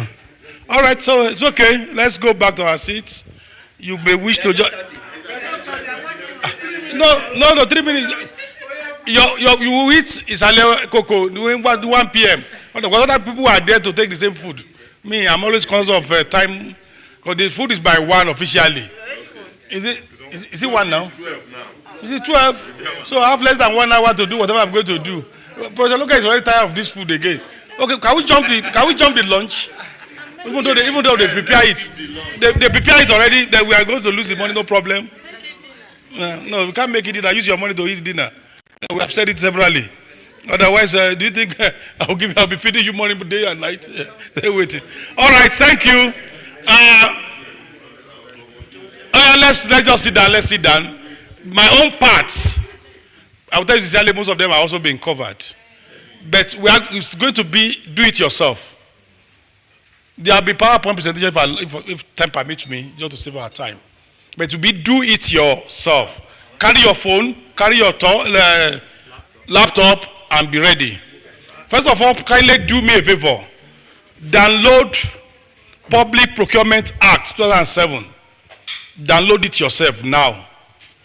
So I don't want to hear and they say they talk. Akamu said no. Because we are going to do it together. Please do that now. I don't want to hear when I call you say, oh, I've not downloaded it. I can't find it. Please let it be open somewhere self. Standard, what do you call it? Public Procurement Act 2007, which is for Nigeria. Mm-hmm.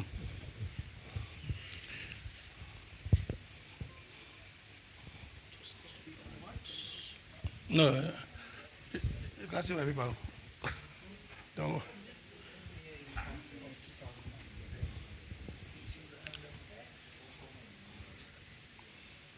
If you have succeeded, please let me know.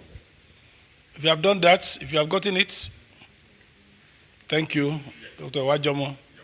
Thank you, Dr. Yelami. Thank you, Dr. Akishiku. Those are people who have gotten it. If you have gotten it, Aliu, thank you. Ade, thank you. I'm waiting for others if you have gotten it, because when I call your attention to do it, oh, thank you, Prof. Eshet. Because I will ask you to read it. So you don't wait for somebody else to do the reading for you.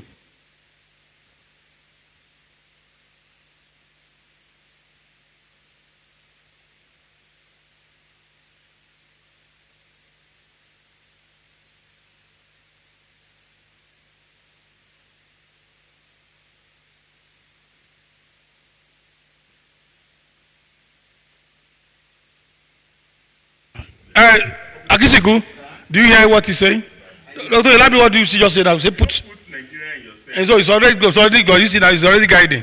Because I will tell him sorry before, he didn't believe me because it's also difficult to convince him. I think they are location sensitive. No, there are so many. If there are so many, I just want to use that one because that's where you come from. I will allow you to go to consider model law, look at the Kenya own and disposal and so on, but use Nigeria own. They are both the same. But use Nigeria because that's where we come from and that's what we find ourselves doing.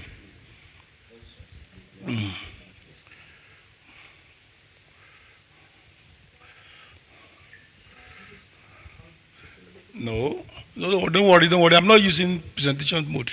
Just on share or whatever you are sharing. Okay, so who sent it? Why? You see, this is where people fail exam. You know, I told you people don't read instructions. I said everybody download. Did I say we should share? Because some people would never bother to even see how to go to it. I'm not here to actually just give you the fish. I want to teach you how to actually go and catch it in the deep sea. Because if it's, let me tell you, Akisiku, you downloaded it before, Abi? And in fact, he wanted to share. I said, no. Let people be able to do this in themselves. And some people are still struggling to find it. And that's part of the trade itself. Which one do you try? Do you say South Africa? So if you don't try it, you won't. It will just be, I think, I thought, I feel. So attempt it, please. Thank you for sharing it. Let's go for another one now. Standard bidding documents for small works. We would like to put Nigeria again so that it will be Nigerian own. Bidding documents for small works. Everybody do it because I can call you to be the one who would for small works. For small works, I said.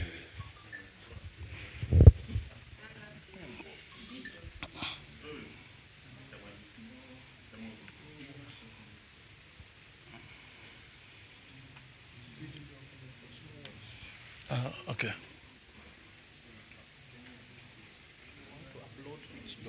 I'm not uploading anything. They will do it. They will be reading. So.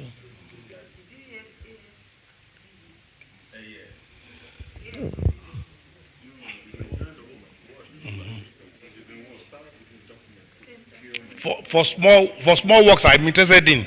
For small works, so all of us can be on the same page. That's Nigeria. You got it? You got it? Try it. If somebody beside you get it, let him guide you. That is part of the training. I know you will see so many. In fact, actually, the one I'm interested is from those revised one, where many of them were listed. So I want to see how people can get there themselves. Because sometimes, you know, when we were talking about instruments yesterday, how do you use this, how do you use that? If you don't know how to find it, they'll just give you one document, and that's the one you say, la cram, la pour, la delete. Whereas things have changed. Which one did you open? For small works, you have downloaded it. Okay, thank you. Thank you. You sent it to me earlier, Abi?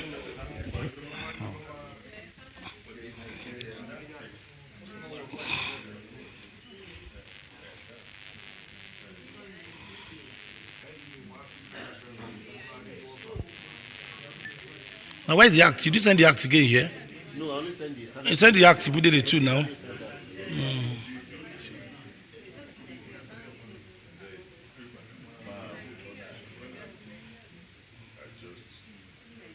will send the Procurement Act.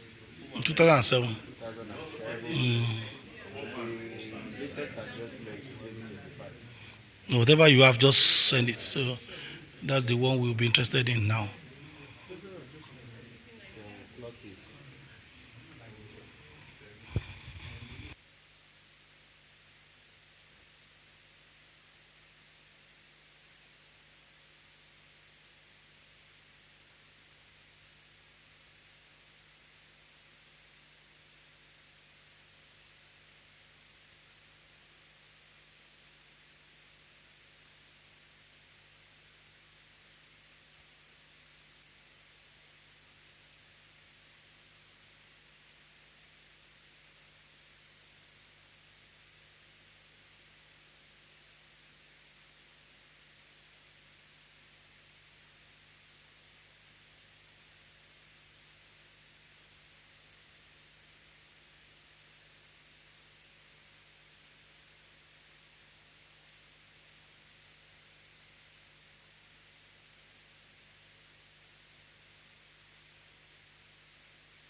I get it again. Procurement in a small word, just simple way for you to understand. It's the entire process of acquiring, of getting something. And what are those things? Is classified as goods, works, and services. So now you ask me, which one is referred to as goods? If you go back to the Act you open, section 60 of it, you see whereby certain terms were defined. I will not bother myself here. Of that, you will see, was it where they define all those terms, what is called goods, services, and so on. What an example can be given. Define those terms. So, and because we are not students, and then I won't bother you too long. But you can give me an example of what you think qualifies to be called goods. Can I hear from everybody? Anybody? Laptop, thank you. That's a good. Cement, according to him. Telephone, thank you. The chair, table, cloth, everything. You have something you can just apply, like ready-made thing. Just pick it. Your television, tangible item. Thank you. And you can easily feel it yourself. They are goods. Which one do we refer to as works? Construction. Wait. Project. Okay, what is a project? Because I'm getting confused. I want to learn. Everything is project. According to you. Everything is project. I bet you say project is works. No. Renovation. Okay, construction, repair, demolition. Thank you. I know some people already look at those definition at the bar. Okay, give me an example. Give me a live example. Works. Okay, actually say construction. Just say construction of a building. electrical materials. You can tell me the construction of a road from Lagos to Ibadan. That's works project. Dam, reservoir, building, they are works. Building an hospital, that's the building itself. But the equipment there become goods. So be very careful when you are just using works anyhow. It's part of works. The habilitation is works. Those are classification of what you do. Please, let's get some of these things very clear. Yeah, your team already, you will know it. Give me an example of services. Is that an example now, God? Consultancy. What is consultancy? Huh? Okay, thank you. No, for the way I'm trained, no answer is wrong, ma, until it's proven otherwise. And the same way I will train you. No answer is wrong until it is proven otherwise. So that's why you don't see people yelling if somebody says it wrongly. Just allow the person to land if possible. I'm not saying you are wrong, man, but we're going to it. You see, if I say I'm not disappointed with the example of us gave, I'm not deceiving myself. No, because one, when you want to put a building, you engage architects, Abi. What role does he play that time? He's a consultant. You get an engineer to design it for you. What is he doing that time? He's a consultant. Is it work? Is it good? No. When you engage an auditor, probably for come and audit your account, what is that? When you engage people to monitor your project or supervise it, what do they do? They are in service, they are ready services. Janitorial is very correct, man. But I don't want to go into deep into all those areas in particular.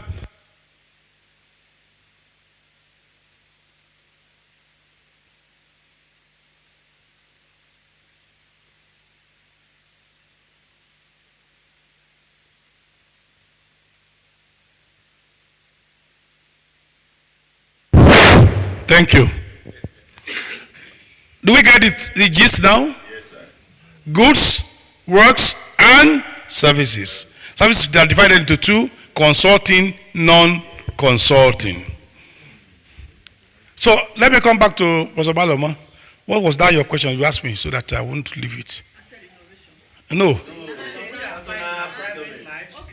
No, not that one. No. The one he was talking about something services.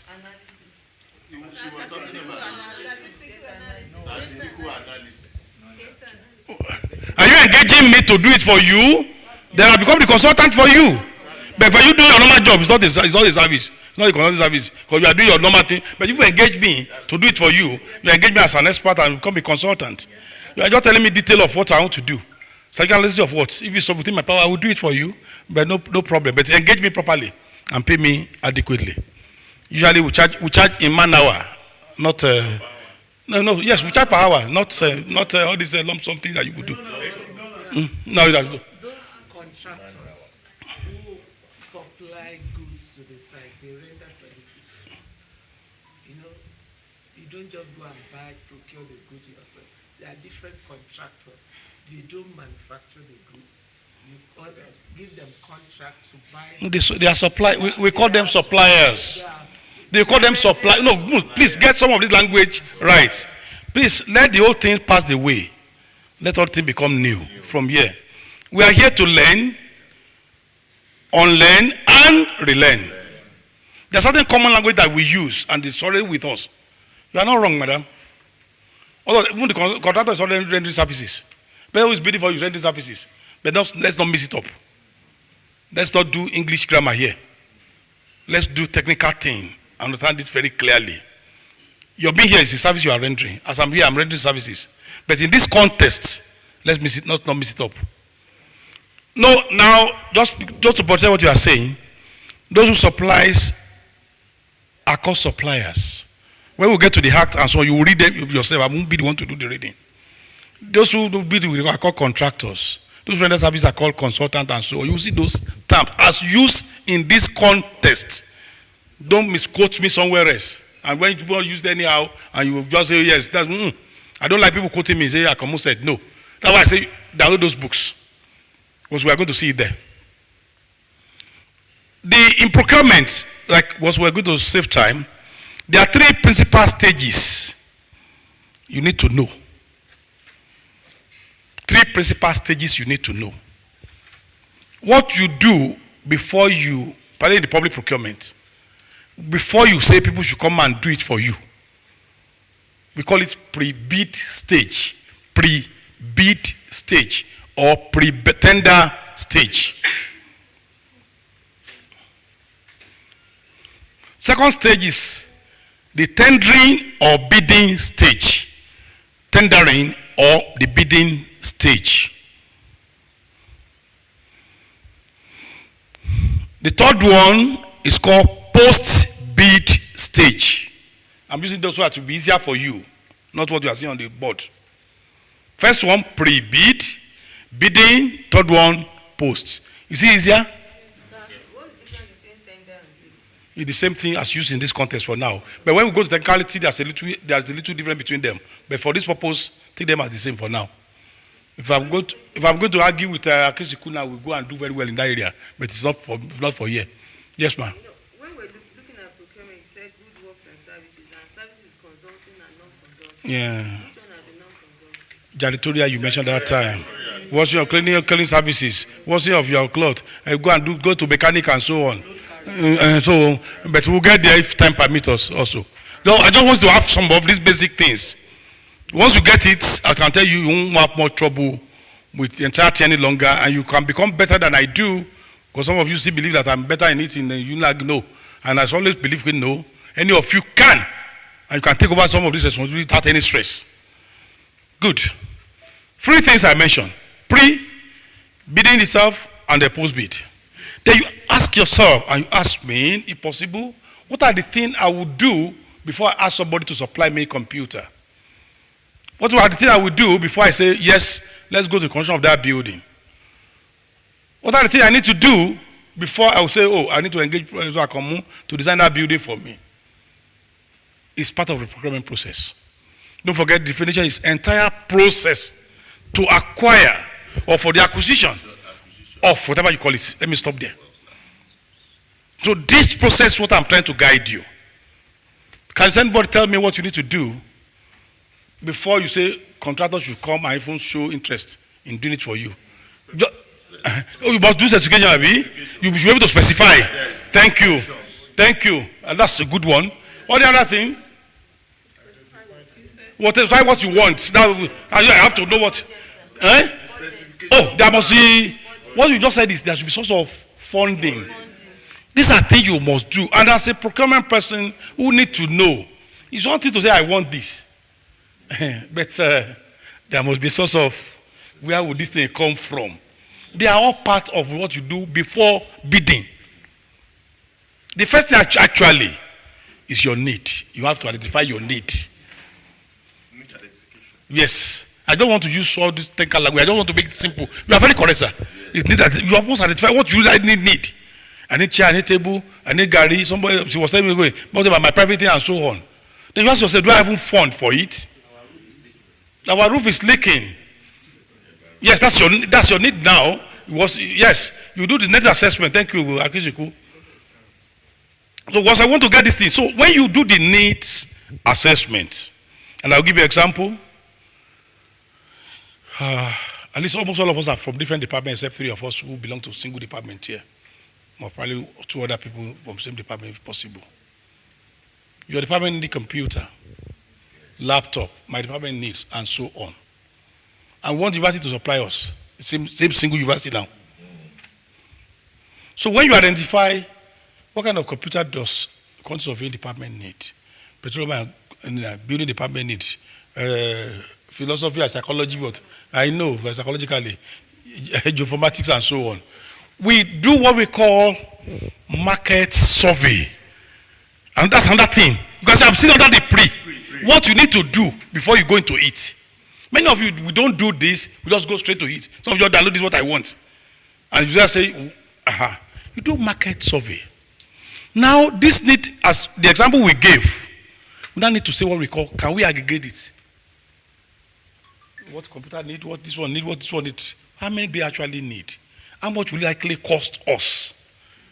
When you do that, it leads to budgets, which you mentioned earlier. Oh, this thing will end up being 100 million naira. University doesn't have up to this amount. What we have is about only 30 million. They will start thinking of, from 10, you say you want 5, we'll give you only 2, 1. These are things you do at the pre-bid stage. For those of all of us are working for federal government, you have heard about budget appropriation every now and then. First of all, it's a bill. When it becomes appropriation, when it's signed by the president, it becomes a law. But this is a law that sometimes you don't feel following it. Because it's a law, and it's elapsed almost every year. It's not one that is actually there forever and ever. So once you have this understanding, when you hear anything about procurement of federal government, state government, which have their own state law that guide them also, you think of, oh, there's something you need to do.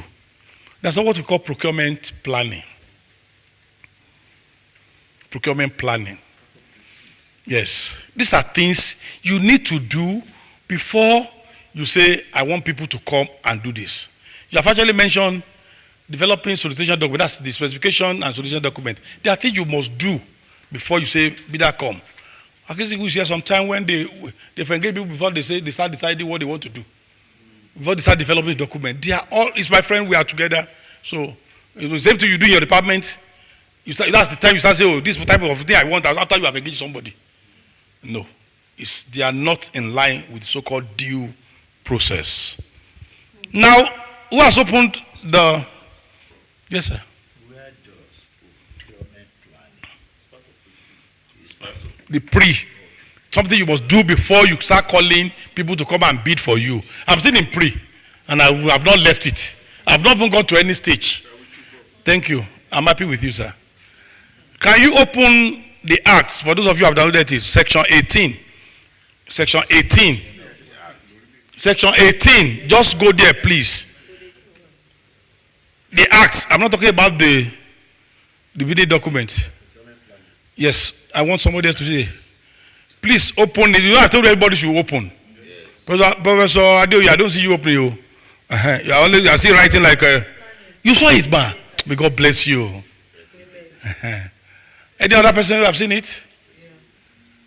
Moji, thank you. Yeah, Professor will do the reading for us because of the hand. You say you have seen now. You are still scrolling down. Oh, there. Who is there? Okay, let me give to Akisiku. Okay, let me give to Aliu. Akisiku is part of me. They will say Akisiku is just say what I want him to say. Okay, sir. Okay, let's hear the woman's voice. Yes. Procurement 2007. Subject. Tell them. Okay. Subject to regulations as may from time to time be made by the Bureau under the direction of the council. A procuring entity shall plan. Hold on. Do you understand the word procuring entity? Yes. That's University of Lagos. Okay. Shall plan. No, hold on again. I like picking words. Okay. Sorry. Okay. I have the bad way of teaching. See the word shall, Abi? You saw it? Yeah. It shall. Can you spell it, please? SHALL. Again, please. SHALL. Can we pronounce it together? Shall. So please, colleagues, friends, I know we have AF in English language at O level WAEC. When you see this word used in any legal document, what the simple meaning is must. It is mandatory.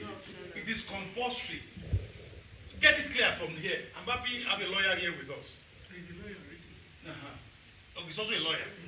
So the word shall, for benefit of all others, anytime you see that word in any document that has something to do with legal, it's not I will, I shall, all those what you did in O level. Not negotiable.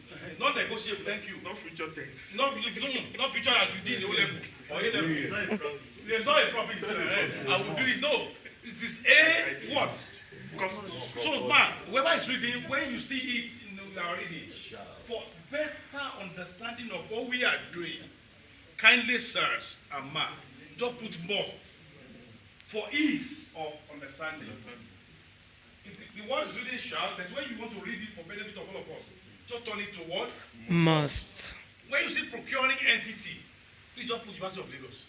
Okay. So that it can flow. You will actually have it. You will also feel it. So that you know of the history of social place. At least give a typical entity. For that to be English for you. The word of saying which entity are they talking about? Yeah, so start again, man. Okay.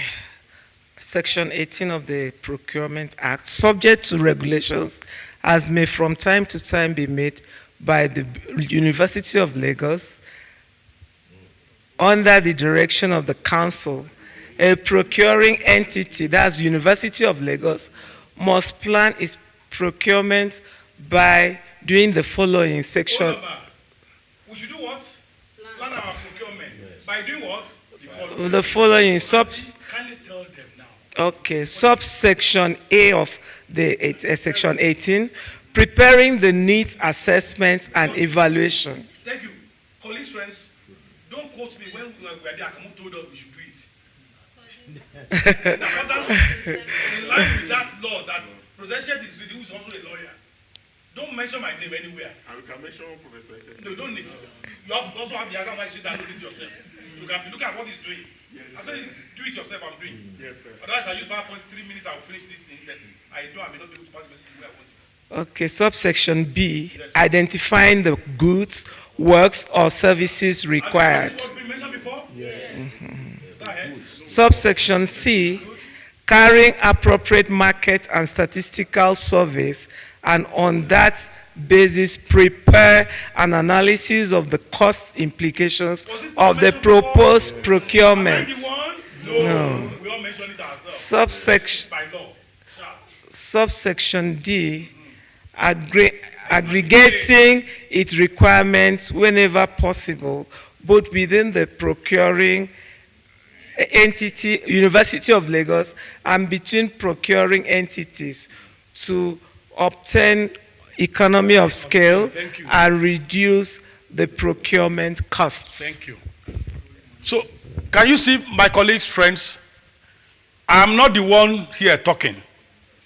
It's the Lord that is speaking to you. And this is the position of the law, not my position. Not Professor Folasade Ogusola as your Vice Chancellor, not the HOD's directive. If it's in line with the law, it is the law. If it's contrary to it, you know it's your wishful thinking. I think, I thought, I feel. These are the things you need to do before you call the bidder. The last one that is there is to develop what we call solicitation documents. Document you intend to give to the bidder to guide them. Are we good? Are we good? Yes. True? Yes. Yeah, excuse me. Okay, this is a pre-bidding stage. But sometimes what I want to do, I need a consultant to put me through all this. To put through what? Maybe, for example, there is we have like I have a laboratory or university laboratory. Yes. And we need to equip. And of course, I don't know all the equipment that. Good. We get to that one. I understand what you are saying now. Good. One, not every time you are able to do everything yourself. You get the expert in relevant area to do some of these bits for you before you say you are going to the market. Whether it's consultancy and so on, there's another thing on the own. Like I want to put a building, won't it design first? But what's your own mind to construct? So you get engagement as a consultant, architect, a consultant, structural engineer, foundation engineer, and so on. Those are things you will do on that stage. For me to come and construct building for you, that's another thing entirely on its own, but it's needed. So it become okay, I understand you clearly. Just I'm coming, sir. Let me be very careful with you. I'm very careful, and I'm very careful in use of words. When you hear the word bid tender, it's very common to goods and works. So let me just say it that way. So when you hear bid and tender, it's commonly used for goods and works. When it comes to services, you'll be hearing proposals, time of reference, and so on. But let me not worry you for so much. So it means I'm actually in goods and works. That's why I asked you to download works If you download goods too, you will see the same principle. In fact, when I train, when I practice, I see those two ones as Ejima, Ibeji, twins. Why service is standalone? Because you have mentioned that, can somebody go to section 16 of the same act? Section 16. I'm just paraphrasing the whole thing. 16 in the beginning of it. While somebody is in 16, somebody should go to 24. I want you to read the beginning, just the first section there. Subsection 1. Subject to any exemption allowed by this act, all public procurement shall be conducted. Is anybody 24? Yes. Can you read 24? Please listen though, and I want you to give me comparative notes. Except as provided by this act, all procurement of goods and works by all procuring entities shall be conducted. Stop. I want, read your own again. Subject to any exemption allowed by this act, all public procurement shall be conducted. It's okay. Can anybody spot the difference between the two? 24 has... No, just 24 has goods and services. 24. And what? No. Goods and works. No, goods and works. 20. No, I don't want you to talk because you are 16 yourself. Let other people talk because the other people are the one reading. No, you don't have 24 beside you. No, it's 16. I know your own. I know what is your own, and I know what is his own. Everybody is opening. Here is carrying everybody, everything. All. No exception. All. So all the principles you are talking about, transparency, openness, you will see in section 16. And if I tell you again, colleagues and friends, the word principle, I've asked severally, what's the meaning? I won't waste your time. The simple meaning of what principle means, basic truth, fundamental truth, the foundation. You can Google it now and check, please. And please check it now. So don't come with another thinking and mislead people or mislead yourself. Google it now, search for it, the word principle. Basic truth, of which other things are built on. That's why they say this is where the basic truths are about this procurement in line with this law. Anything you want to do in procurement, as far as federal government is concerned, and so on, this is where all the rules are. That's section 16. Any other one everywhere will refer and relate to that section. There are 61 sections in that act you are holding, or the one 61. This section 16 only has 28 subsections. Anything, anywhere, you have something to relate with this. Is it clear, colleagues? I can't take all on that 1 hour I have, but I know we'll come back again to continue somewhere. Are we getting it? Okay, what do you do at the bidding stage so that I will not miss our 3-stage idea? What do you do at the bidding stage? Yeah, again, to you all. I'm not talking about any section, sir. I'm not going to direct you. I want to answer. When do you pre-bid? All of you are giving me the answer now. And so now we are at the bidding stage. You are telling me. And before pre-bid, what do we do? At least I don't know. I announce it, Abi. Advertise it, Abi. Oh, this. Oh, God forbid. I want to do this. I want to do that. Oh, ye people. Can you please come? Oh. Can we now go to section 25? Can we go to section 25 and see what back it up?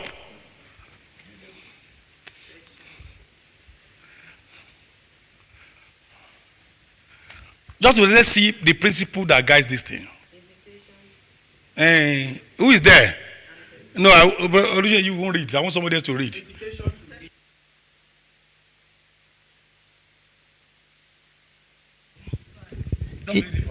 Invitations to bid may be either by way of national competitive bidding or international competitive bidding, and the Bureau shall from time to time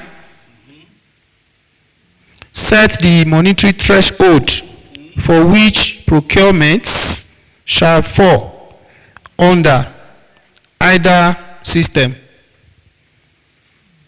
That's the full stop. Okay. Number 2, item 2. Every invitation to an open competitive bid shall 1, that is subsection 1 of subsection 2. In the case of goods and works under international competitive bidding. It's okay. To save our time. What you have seen now is there's a law guiding how to go about it.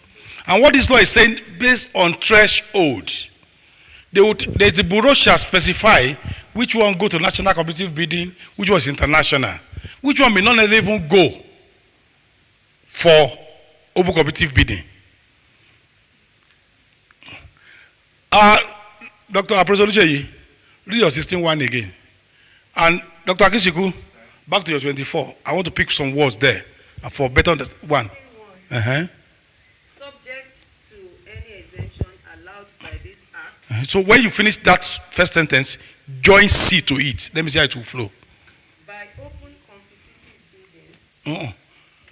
Read that thoroughly. To any exemption allowed by this act. All public procurement shall Must be conducted. By open competitive bidding. Oh yeah, Akishiku, read your own. 24 subsection 1. Except as provided by this act.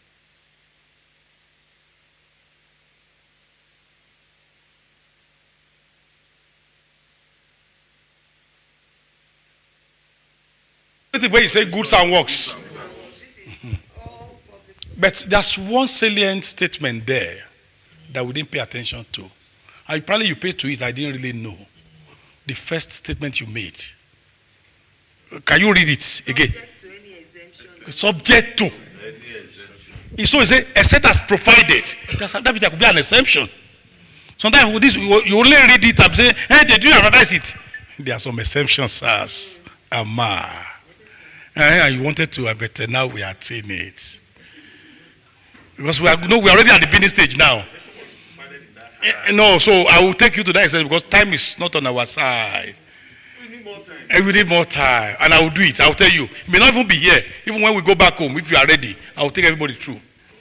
Now, where are those exceptions that make palace no longer by open competitive bidding? Section 39 to 43. That's where the exemptions are. Okay. 39 to 43. You may say there not to say, okay, I'm not advertising openly and so on. Those little elements you can use are there to 43. So when you are reading, please don't read like a theoretical person.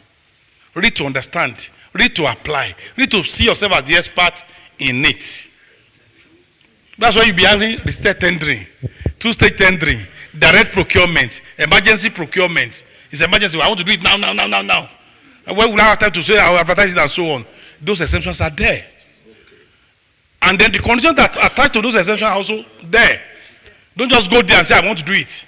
There are conditions that are actually with it. Are we good?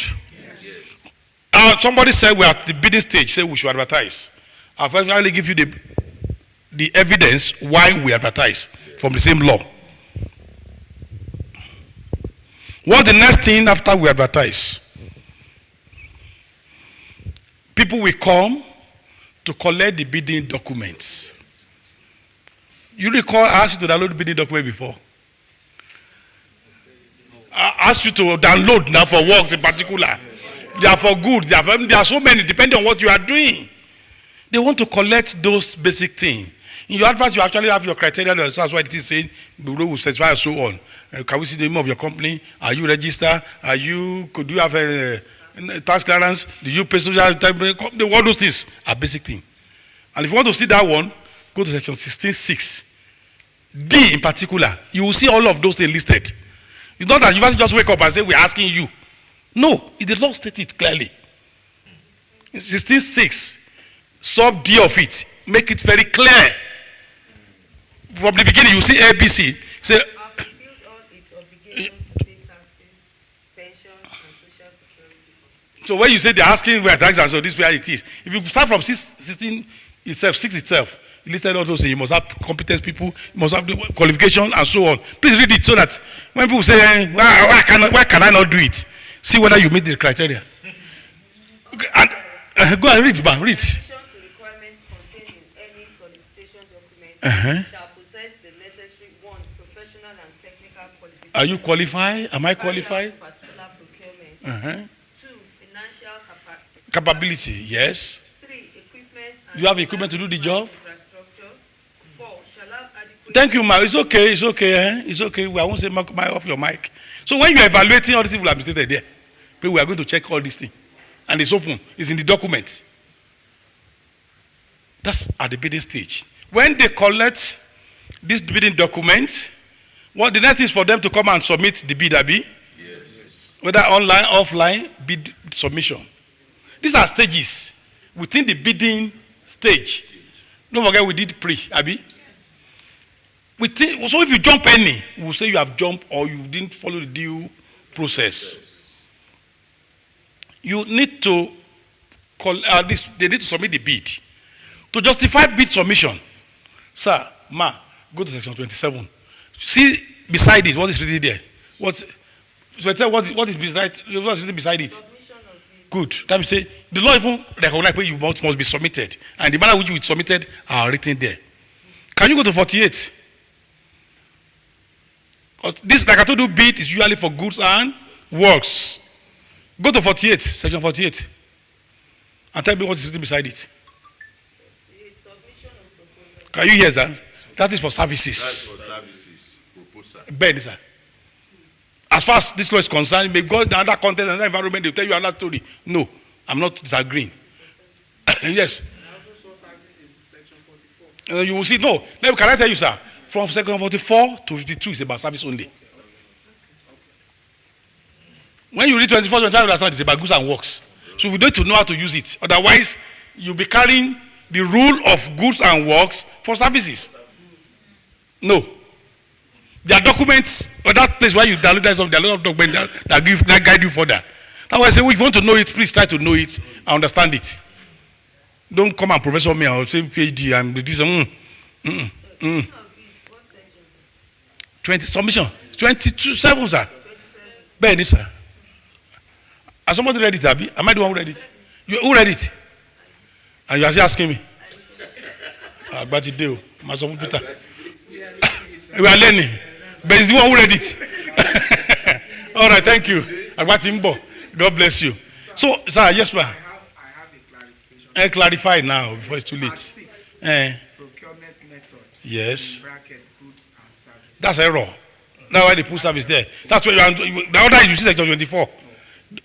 We call those one parts. I'm just in section. You can see I didn't take you 2 parts. There are 13 parts there. There are 13 parts there. But no, I didn't take you through part 1, part 2, part 3, part 4. I have my reasons for doing all those things. If I want to take you through from the beginning to the end, I will do it under 30 minutes and you may not get anything. 1 is about the council. 2 is about bureau. 3 is scope of application. That's only one section there, 15. No, I took it to 16. So, not that I'm not aware of what the parts are all about. But the one that will make you to understand what you are doing is what I'm actually guiding you about. Yes, sir. What I just understood because of this conversation, a single project may have goods, yes, works components, and services. Yes. That means each of these must be addressed separately. Inshallah. Okay, But they are.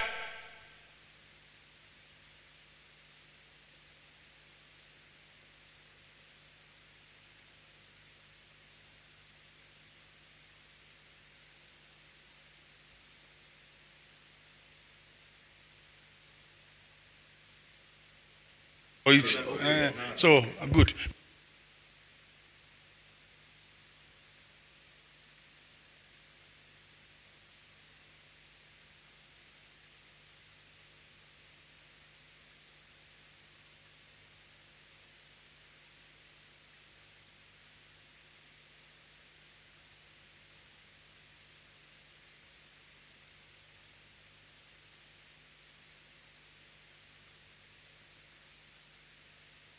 You can supply.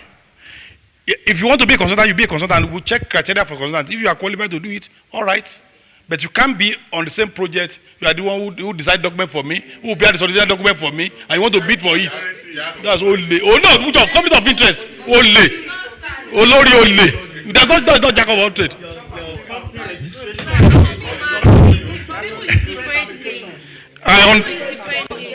Okay, no, okay. No, see, thank you. Some people who use different name. Good. I appreciate you, my dear sister. When we get to evaluation stage, when we actually check all those documents, the truth will come out. No, you are very smart, Abi. We'll tell you can be smarter than you. Why do you think Gige is actually behind the bar today? All these small things that you think it doesn't matter, you can let go. When something happen, the whole truth will come out. We know the company who register it. Even if I can use your name, I'm the owner of the company. Doesn't matter. When truth come out, we'll pick you, but we'll know where the money go later. So, but we're not really there. Let's go to what we are doing. Let's go to where we are doing. Otherwise, it will distract us from the process itself. Because I know you have come with your environmental issues and so on. Professor, actually, you asked a question earlier about I want to set up a laboratory where we don't have all I need. I think section 39 2A gives consideration to that, how it can be handled. You see, when you go to 39, you're already in two-stage tendering. And that is a kind of other method. The common method is open competitive bidding. You understand? 39 to 43 are the special methods. You understand? If you want to do that, well, I did just want to go into private thing like that. What type of equipment do you really want? Can you specify that equipment yourself? Do you have knowledge about it? No. Can you go to those who have knowledge to specify for you, like one ordinary laptop? What type of job do you really do? This man busy with a lot of drawings and so on. You always have to type and be analyzing for statistics and so on. According to Madam, we want to do statistics. What you require is higher in grade and so on. But because it's a junior staff, you as the VC, you want to get the highest one. Bad thing. Even the phone you are using, do you use 25% of the value of what is on it? So we'll come back to that. Thank you, my dear brother. Thank you. So now bid will be submitted. After the bid submission, the next stage is for us to open the bid. That's section 30. How to go about it are also clearly stated. Section 30. Open it now. I'm not writing. I mean, I don't like all this writing you are doing though. You know, just the way you the way you know John 3:16 is the way I know it. The way you know Salam alaikum wa rahmatullahi mubarakatuh is the way. Yes, sir. How do you know hydrogen, carbon and so on? On the you back name and so on. Yes. Yes, I think people think generally yes. Yeah, you are right. My prof is right. And that's what gives us the edge above others when we are out. And that's what I want you to actually take too. You don't need to cramp. You don't need to. For what? No. No. So let's go. But let's not miss what we are facing. You open the bid. We are still at the bidding stage. How many stages do I say we should know first? Can you tell me the 3 stages? Good. So we are now at the bidding stage. You have announced, oh ye people, come and support me by supplying that thing for me, by bidding that place for me. That's the bidding. Then they collect, they submit, then we have to open. The way to open it and go about it, for goods and works in particular, as in that section 30 where you say you are clapping. You see bid opening by the side. And if it's services, you see in 48 how to do proposal opening. They look alike, but they're not the same. Get it clear. If you get involved, you will see how we do it. And there's also regulation that guides it. The law is just like summary. There are also regulations that actually do more, but I won't want to bug you so much on that for now. I want to use these elements. After opening, what do? We are still at the bidding stage to know, we evaluate. Can I tell you, you are very correct, sir. But in that act, it says we should first of all examine, examination, and evaluation at the next stage we will do. That's section 31 and 32. And then bid evaluation. You can see it flows and it follows. Somebody should read section 31 for me. And I want to pick some word there for you. All. It didn't say some, Abi. Shall be first examined. You see the word first there, Abi? That's the first thing you must do. I'm not the one who wrote it, so who wrote it there, sir? Please, colleagues and friends. And Prof told us, I'm not the one, please. The law says you must, first, underline the first, again, examine whether what they have submitted. Please read it. To determine if they meet the minimum eligibility requirements stipulated in the bidding document. You know, you've said what you want before, Abi? Yes. Which you read earlier. B. Have been duly signed. His document signed, in line with the document. Are substantially responsive. Is he actually responsive? D. Are generally in order. Go. It's okay. Now go to 32 and just read subsection 2 of it for me. Just to now, where we do evaluation now. Oh yeah. What's the objective of evaluation? The objective of bid evaluation shall be determined and 32B, 32 subsection 2. The objective of bid evaluation shall be to determine and select the lowest evaluated responsive bid from bidders that have responded to the bid solicitation. Thank you. You advertise? It's only for those who have submitted, though, who have responded. Don't go a big one from behind. And I say, you know, we have record, though. I only jump a little thing for you. As they collect, as they collect, we record. As they submit, we record it. And after the line, we draw line. When we open, those who are there, we write. So somebody who didn't submit, can you start evaluating his document? I told you I'm not. No, I will give you. No, he has a question. But I will give you answer to that, sir. I will give you answer to that. It's the same question. Okay, since you have asked me, and you want me to answer, you truly want me to answer? Yes, sir. Are you sure? Yes, sir. Can you go to Act 27 sub 5 and read it? 27. Sub 5 and read it, and let's see whether the answer will come out. No. So it's not to ask question. No, they will read it. Any bid received after the deadline for the submission of bids shall not be opened and must be returned to the supplier or contractor which submitted it.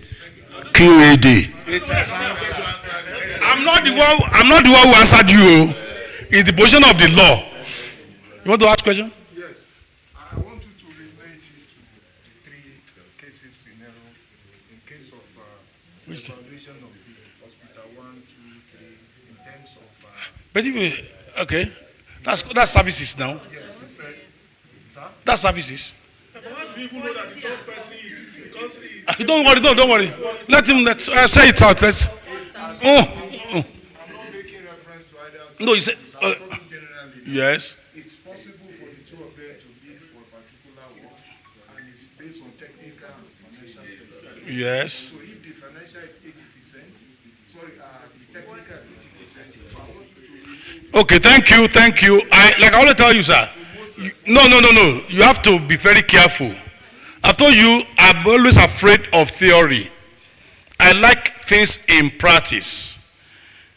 What we said we are to open the PWB. That's where we are now. Yes. And we have opened. We are going to evaluation. This is the principle. And somebody brought us back. Oh, what about if somebody submitted late? What do we do? That's not led to where we find ourselves. I must be very careful in diverting or digressing, or we may lose the focus. And President Longe, who read it, say QE did that what I heard last. I don't know whether the question Aliu asked has been answered. President Lunga is the one who read it for you. I'm not the one. So now, I don't know. No, keep this nonsense. That's what I hear finally. After I no.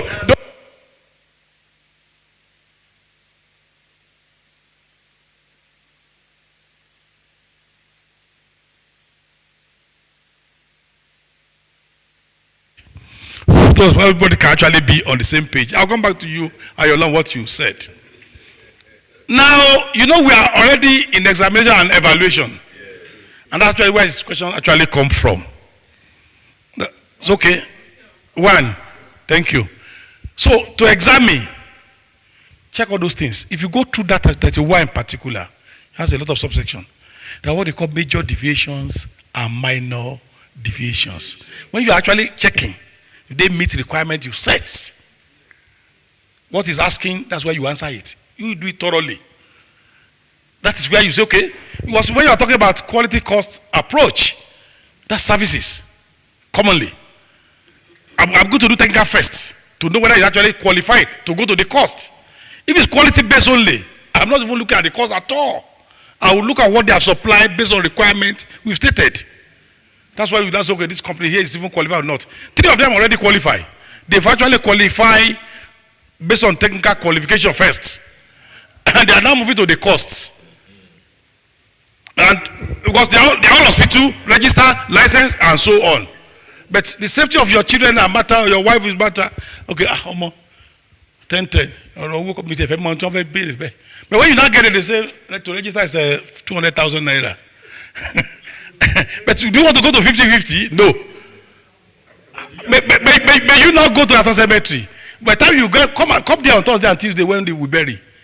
The way how much we sell the blocks of a sanctuary block is very good price. Because you have to buy under emergency. If you bury Baba, one 5,000, you can't quickly go home and say you want to bring down. May we live longer. Because it's 1 p.m. I need to ask him also, are we ready for this? Is our food ready? No. No. Please ask Ma before, otherwise. Unethical. Yeah, people submit bids and someone will remove it.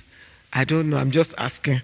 And give it to someone else to now tender based on the superior information. You have a good point. I don't know. Since you say there is, that means you have established it and affirm it. I'm not in that class to affirm what you are saying. But if that's the case, it's very, very unethical. Who is that person that will remove it? One of you that will put in charge to monitor it. No, we are saying the same thing in different words, ma. For you to remove it, that means you have access to it. You can tell them take it. You can open it and see what is inside. Because you said that, ma, I will go back to 30. Where you say bid opening, just to take us back. See what they say we should do at the bid opening. read it for them. Since you are there. Permit attendees to examine the envelopes in which the bids have been submitted to ascertain that the bids have not been tampered with. So if it has been tampered with, and I noticed, and I'm also submitted, can I raise up at that moment? Are you supposed to do it permanently a bit that I don't even know? When I got one that day, there's a lot of scenarios that can come. But the rule, I tell you that if you go to regulation now, or procedure manner, they don't capture almost everything. Like I said, the problem I know, me as a person I've had with so many people I work with, the federal government, the World Bank and so on, is people don't read all these basic rules. People don't, because I'm privileged to be there, I do it anyhow. I think I thought my feet. What are their guidelines? Thank you. One more question. Please, sir, you can go ahead, sir. I reserve that question. Based on your analogy of the issue of hospital and all those things. That time, yeah. Is cost not a key component to measure quality? Why is it that the emphasis is always on quality? Because we feel that cost. Oh yeah, now you don't ask. I know you're economist. You could be accountant self. Cost is always a factor. If you do what we do procurement planning when they read, say agree to another for you to know the cost and budget and so on. So cost cannot be compromised. But at the same time, you want to do 25-story building to 100-story building. First of all, you have to see the quality of those who want to do it for you. Which equipment do you have? Which engineer do you have? Which consultant do you have? Which experience? For example, you have done 5,000 bungalow. Does it mean you can do 5-story building? No. If you look at the cost, the money of 200,000 bungalow will not be half of this 5-story building. Financially, it look good. But what kind of crane does he have? Does he has the boom that can reach 100 meters up? Which equipment does he have? Who are the engineer? Which experience does Akiziku have on such as an engineer? Because we need to see all those things. So that's why the quality actually comes first. But now, most of the projects we have on campus, after they win, they put all those documents there. By the time they actually, you follow me now. When we do monitor and evaluation, you know the first thing of that, where's your engineer? Where's your quantity of view? Only craftsmen you will see there. And they put those documents in that an issue. And it's raised by some of your colleagues, my colleague, my friend, and they say it's okay. When visitors say, oh, I come, please let your team go and help me assess before I do to final sign of payment. What you see there is totally different. And now ask, who recommended the fees that you should pay in the first instance? When they say, didn't meet the quality, the person who is supervising this doesn't have qualification to do what he's doing. I'm sorry, I'm saying this because sometimes we can have bad names because many of us don't have details. It's the one I will stop it to, I want to look back on me again. I'm not dashing Konru.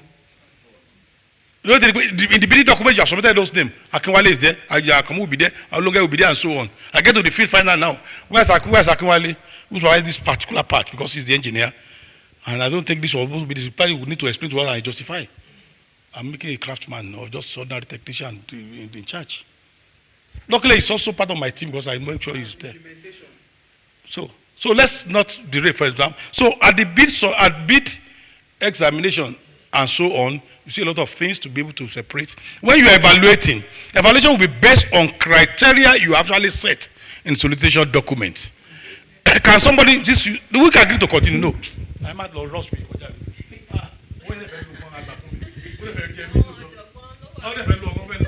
Can we move? Okay. Did any part of this law talks about implementation? Yes. Of all of these, yes, in particular. So yes. which section? Go to 19. Okay. But I'm not here for you for that. See by the side what they wrote there. Procurement implementation. You have seen it, Auntie? You live long. I'm not praying. I'm not a pastor. Otherwise, you drop tithe and offering now. How can you say amen? Amen. You have to drop something. You have to be dropping something. Okay, according to her, and I say, but one day I'll put account number there and they will just be transferred to it. Can we type my account number there so that people can be, so that by the time I will be hearing ping. God bless you. You will live long, my dear brother. You may again. Okay, thank you. So, if you are looking at implementation, so things are also there. And it's beyond this. So, do we go for our food, please? People are not asking, okay, you want us to continue? Me, I will continue. So, these are just basic things. But why are we really here? Sir, they are ready for us now. Thank you. So, why are we here? You see, I gave you this background. Because you are my teachers. You are my colleagues who teach students, who supervise students. If you are not conscious of all those things, what kind of project are you giving to my students? Masters, PGD, and so on. How does it dovetail to actually what's supposed to be? If you yourself don't know, what are you grading? Some of those students, they know it more than you because they practice it. Take advantage and learn from them with fast. And also check some of those documents to actually be sure they are allowed, they will deceive you. You know, anytime I come to defense, almost all of them get scared. Sometimes I move as well as I allow my people to do what they want to do. Otherwise, if you don't know, which question are you asking? I just asking, turn the question upside down again. The theory of it.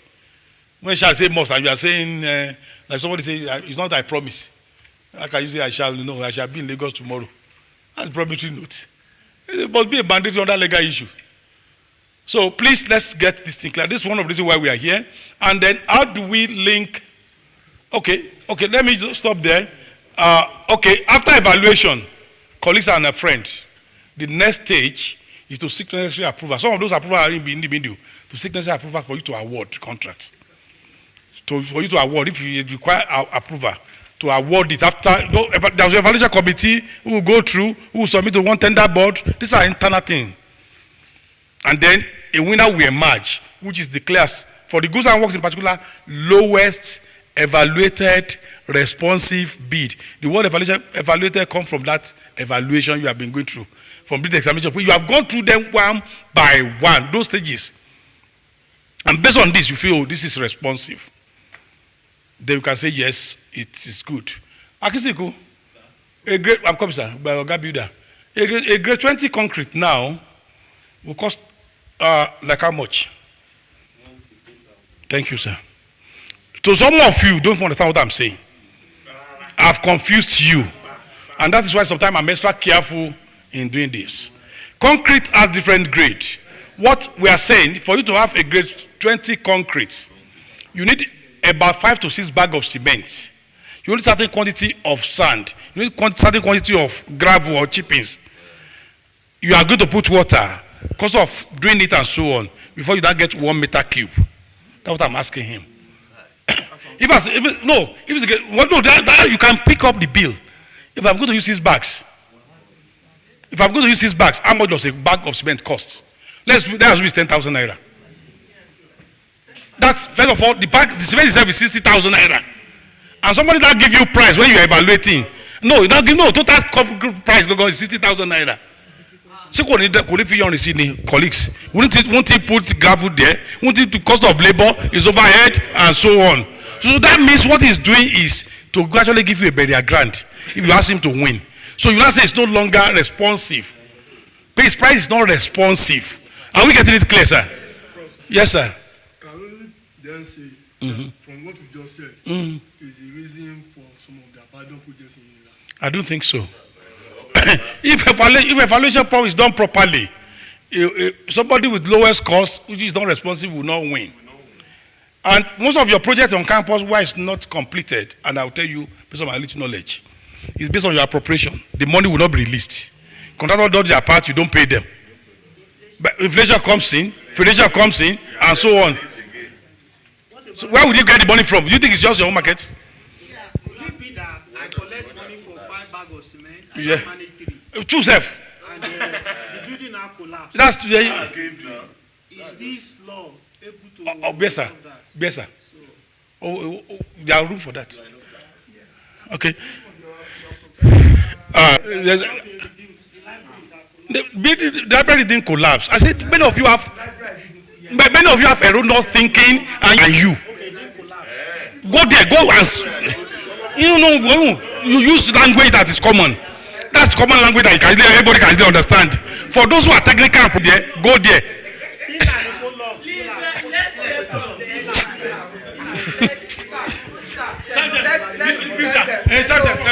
Tell them. Hello, for information, form work, yes.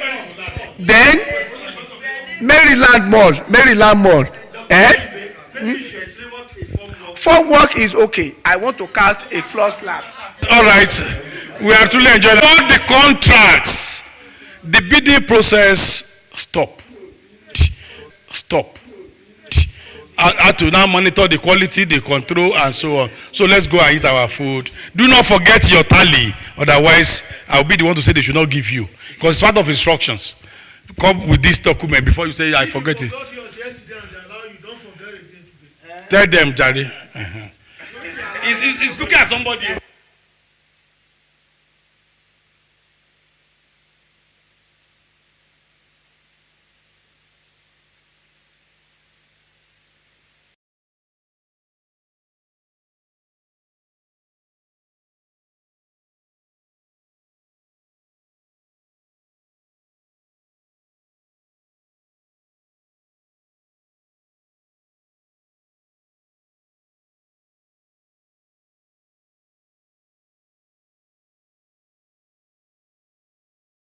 Let me go to paragraph 20, 24, 25, 27 in this document.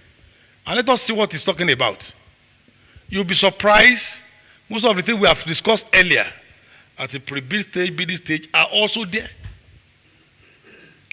So why should somebody have a problem? I don't know the law. I'm not a lawyer. I don't know the act. But we give you the document. After they didn't give me the Public Procurement Act, but they give you standard bidding document as a contractor. You gave it to as a procurement entity. Ma? Which English? And that's why you are not qualified to even do the project. Because this is a part of thing was this clearly say you have to be written in English language. And I've given it to you in English. I didn't give it in Yoruba, neither a FIC or a BBO or any other language you know. So if you can't understand it, that's part of eligibility criteria. I just went, what they do is they go to this man's side, where they do bill of quantity, the prices they will be filling. Quantity, rates. That one, they won't miss that one. But what I'm supposed to evaluate to say you are qualified before I go to the cost. They didn't do it. They didn't fill form. Some of you do travel, you buy ticket online, Sazama. Sometimes when you buy it online, you at the particular point you say you agree, Abi, you tick it. I challenge everybody. How many times have some of you read it from the beginning to the end? What is story? What does that matter? Whether tiny or big, but you say you agree. And that thing they say this flight.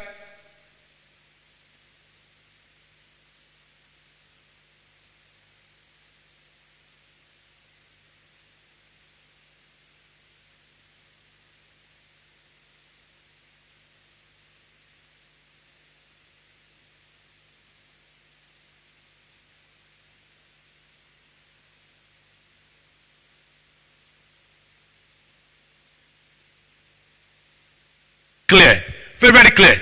But we can live for about 2 hours, anything beyond 2 hours, we'll do this and so on. You don't even know. Start making noise.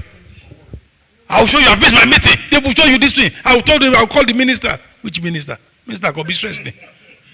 When you are saying I've agreed. And luckily somebody said, if you don't agree, you cannot even move further. You see, we don't have to.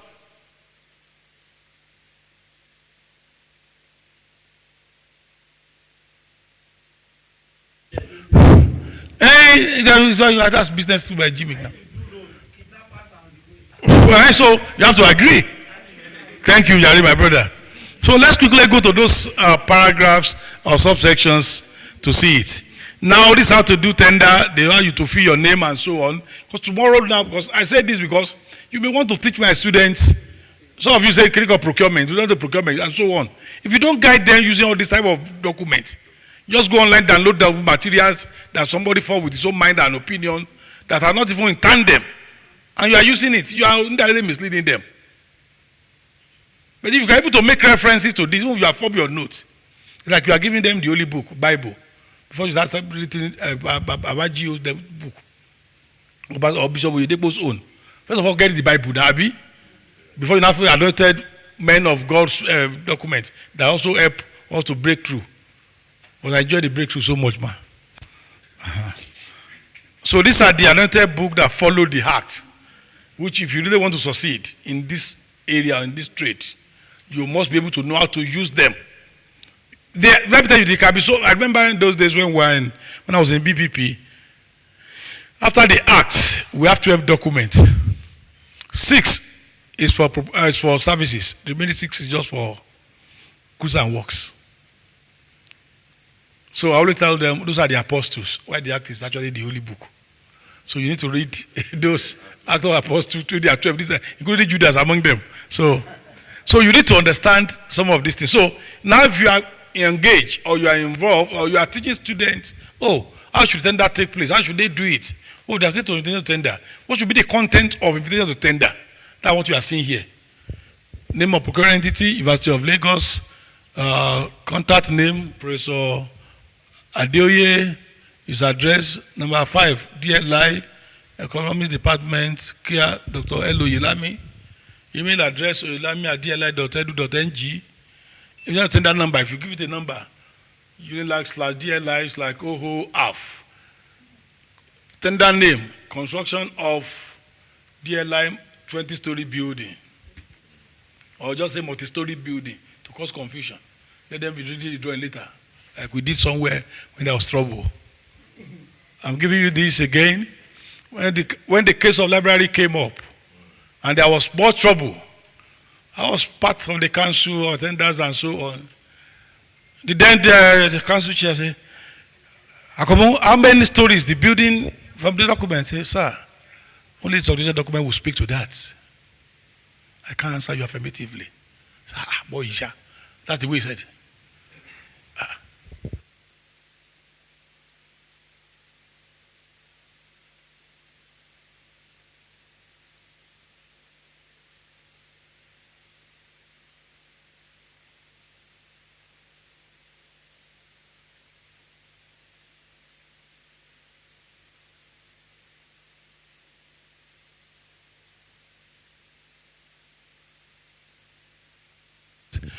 On the so it goes off. Thank you.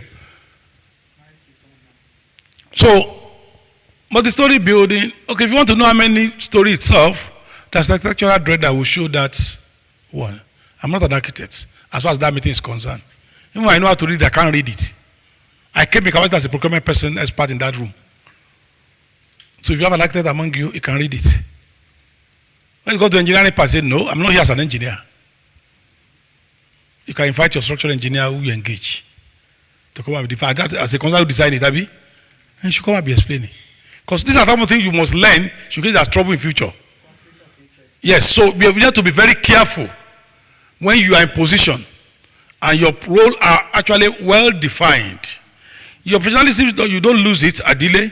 You can use that one to check, mate, and so on. Now you're a lawyer and so on. And the lawyers here will know when we go to Federal Executive Council, the Attorney General of the Federation is Chief Law Officer of Nigeria.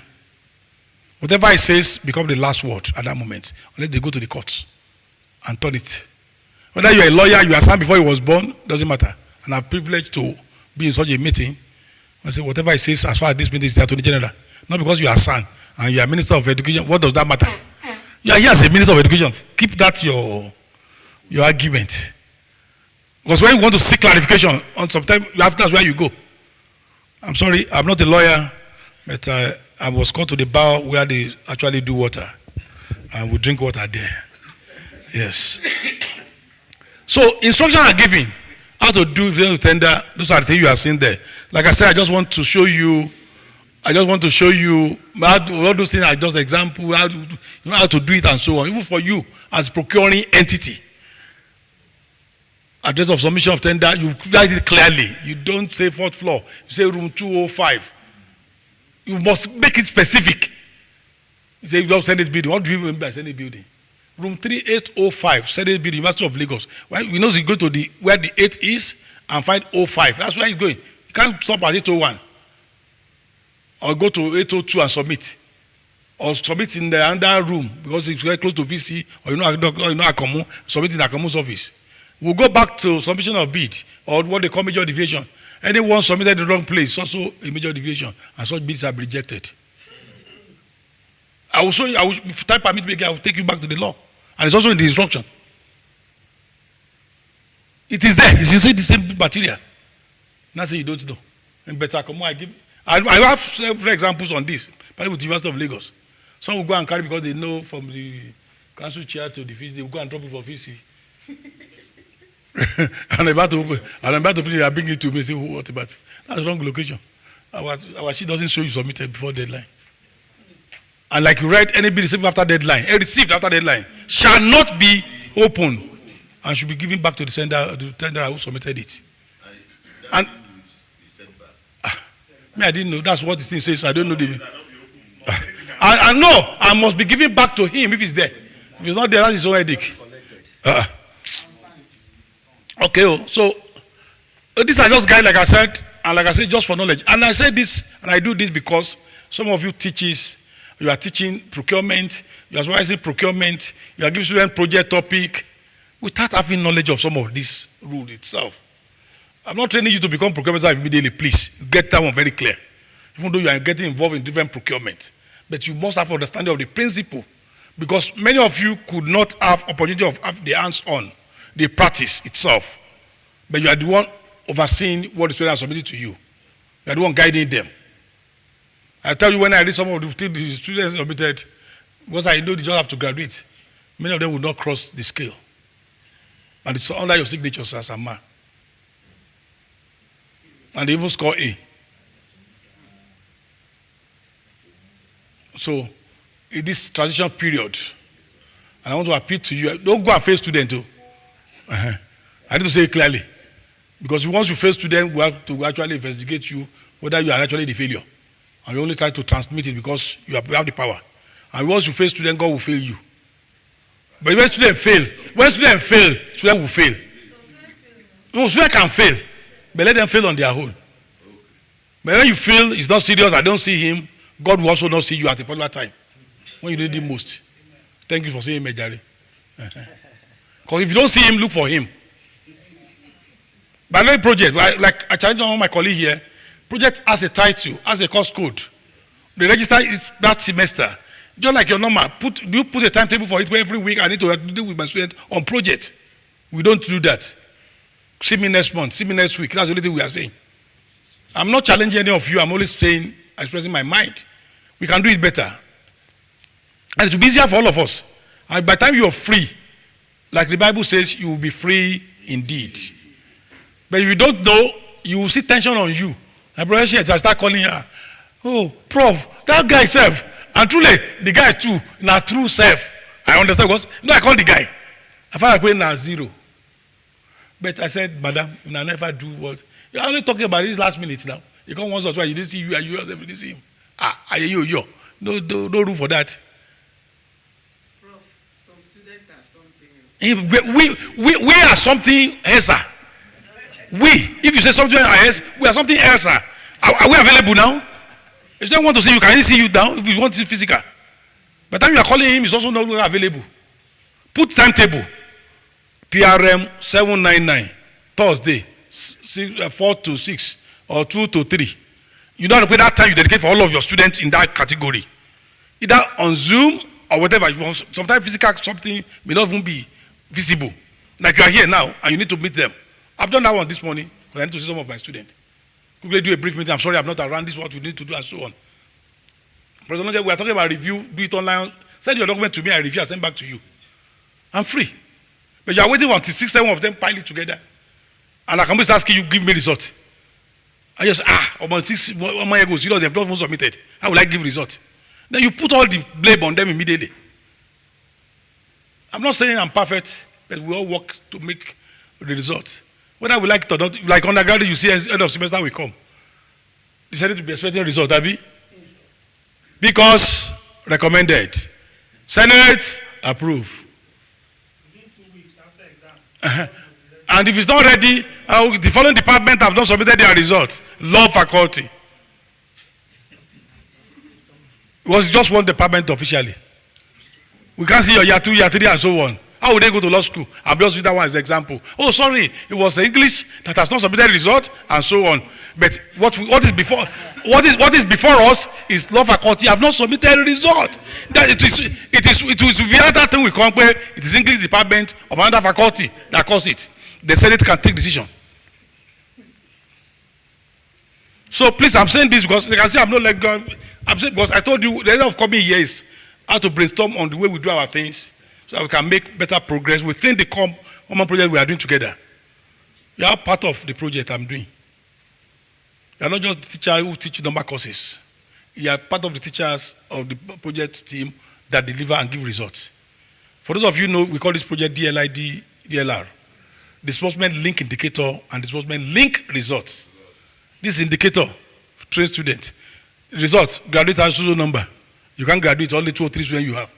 Then what is who measure effort? Engineers, scientists, who measure effort? What is work done? On the kilogram on your head and you are doing it for any point? 0. No work done. And whereby you have sweat and so much. Work done is force and in direction of force. You didn't move. You can't give us the result. 0, Lisa. And you feel back. Where can this say I score 0? What a stupid man is this man? What entirely what you grade student, may Balogun so rest in peace, my own teacher or my lecturer. See, Akomo, we know how we do apart from. We'll go and look at this your result you produce and so we find average. Because that's the best you can give. That's what you have given us. It's your duty to actually make sure you let the student understand what you are. That's what. Yes, now. But see, Baba, is actually justified. Because it's what you have given. That's why they gave you back to you. If you make life difficult for them, it will be difficult for you. You find the average. They are not serious. That shows you are not serious too now. You are there, look at, what do you call this, Oga? Local parenting. You're supposed to be like their father and mother, even though they may be older than you. That's why God has put you in that position. Some of us are older than the president of the country, but they are still under him. So you have look greater than the governor by age, by graduation. But your governor, see, first of all, see ourselves as a parent. If it were to be my son, would I allow him to be wayward or just be doing anything anyhow? No, it's not serious. Cuddle him now. If it's becoming too much, let him fail. That heaven will not go down.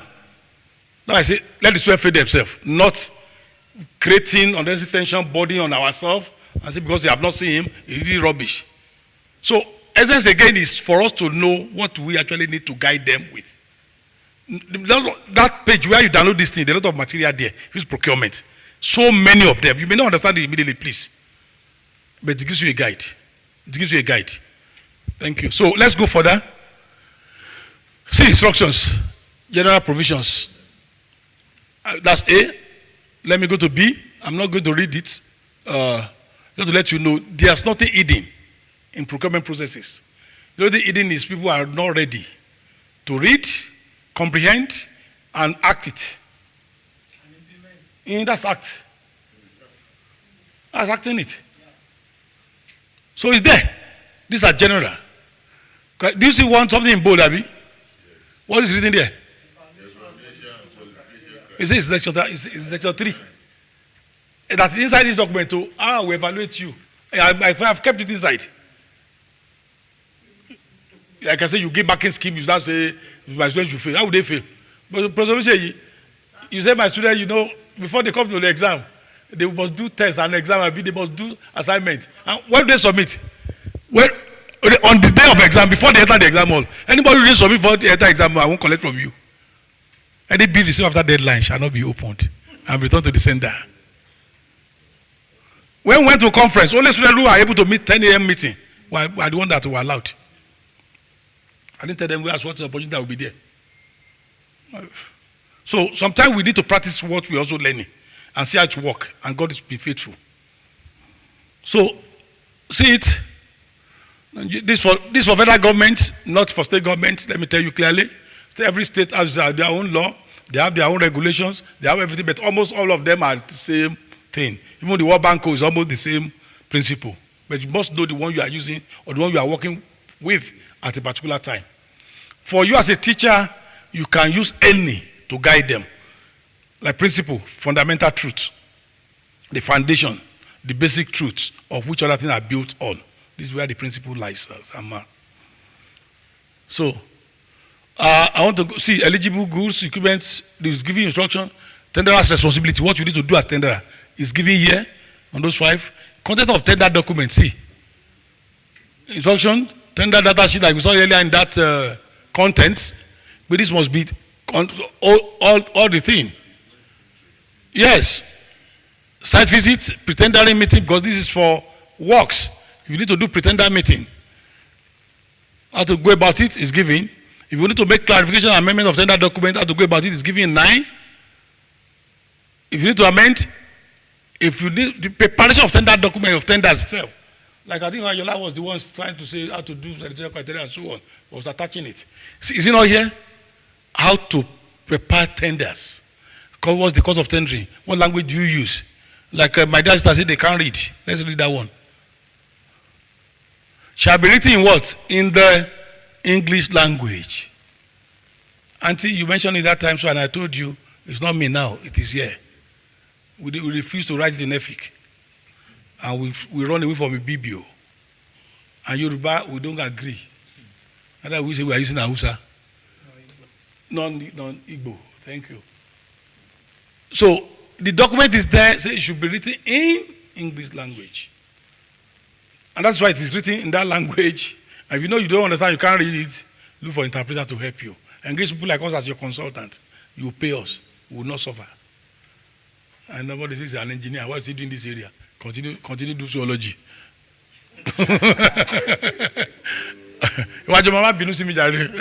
I'm just telling you, we are all here together.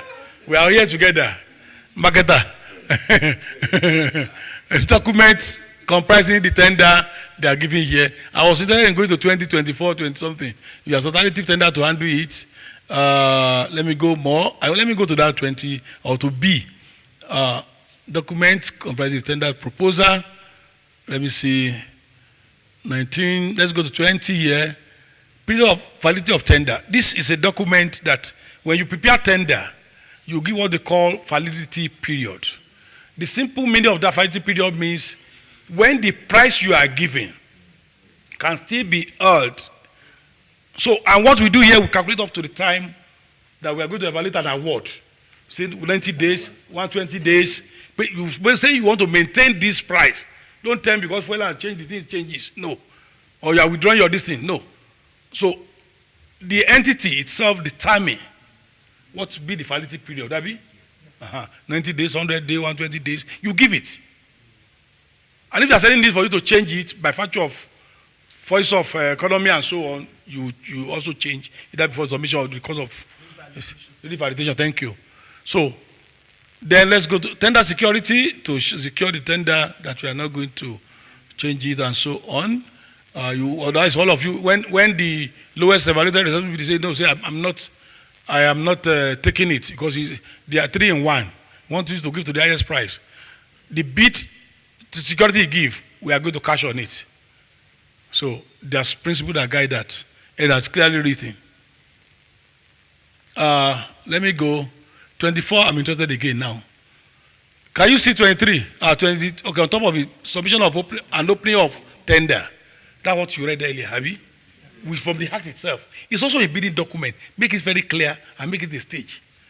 And if you go through it, how to submit are also written, original copies, how it will be done, how you actually submit it. This to the tender also. There was somewhere you have given them. So when I say I forgot, I didn't know. And even put part of it in the advert, but it's where you should do it. They won't follow. And you, who are the entity yourself, because we are the government, you know we are the boss. We will not even read it ourselves. Our prophet, it's my, you know, this is what happened. What do you mean? Like all the time, if you don't know, please don't come and advise me. If you want to advise me, let me be guided. Whatever section of the law, regulations, manual that you know. But when we went to BPP, they told us, if they told you, if you inform me now, what informed you, what they told you? Who says that's what you are told? That's what you hear, that's what you want to know. I like you are with me when we are doing one training.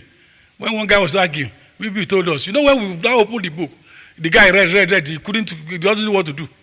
When he was reading it, anybody still after deadline shall not be said, no, we allow them to queue, and we will not give them number. And you are submitting after deadline. And they don't say anyone you receive after deadline, you should not open it. And you say you are opening it. The BBP told us. They're already in the compound itself. When the law was so clear, any bid received after the deadline shall not be open. And we are in the compound, we are even on the queue. And I was not by turn yet. Let 10 knock. If it's e-procurement, in fact, you will not be able to even submit again. Talk less of, because the thing will be closed. And they give you 2 weeks to submit. They give you 4 weeks to submit. They give you 4 weeks. You are coming on the last day. Now say your vehicle breakdown. I'm discussing with the VC. In fact, the commissioner saw me. And I have an accident as I was entering. Please bear with me. It was that rain that fell. Story. I will not compromise this. What is written here. But if I have done it yesterday, 2 days ago, will you be part of that trouble? No. For the fear of what Prof said earlier, some people will go and remove somebody's one and change. That's why many people don't want to submit it before the day. But I tell people, please go and submit. If they will remove, let them remove it. It will give, you'll be on the safer side and relax. And because some of them want to attend the bid opening ceremony, which it says the bid opening shall take place immediately following the deadline. So if 10 a.m., they want you to start the opening 2 by 10. Otherwise, if you are not sure of what I'm saying, please use your machine now. Google the word immediate. What does it mean? Search for it, please. Search for it, please, colleagues. Because sometimes, you are professors. Your word is the last word. Check the meaning and tell us here. Because sometimes you go out and we do things wrongly. And because of the title we are carrying, everybody believes us. Without space of time. That's what you see there. Instant. That's the way the dictionary put it. Ben, read it. You don't quote me. It is there. But you come and say, no, but it's after why do you say after? Say, following the deadline. The 10 is the deadline. Follow it. It's say immediate. So that's why you say, for those of you who will be involved, so you just say, oh, dear colleagues, the bidding process, our opening process starts now. It does not mean you are tearing immediately. It's a process on its own, like I discussed earlier. You cannot be carrying up and down, but you have started that process. So everybody that brings his bid and you receive, that will say the bid received after deadline shall not be open. Collect it. Received. Don't say, no, I'm not collecting. The law is very clear. Say received. He didn't say reject it immediately.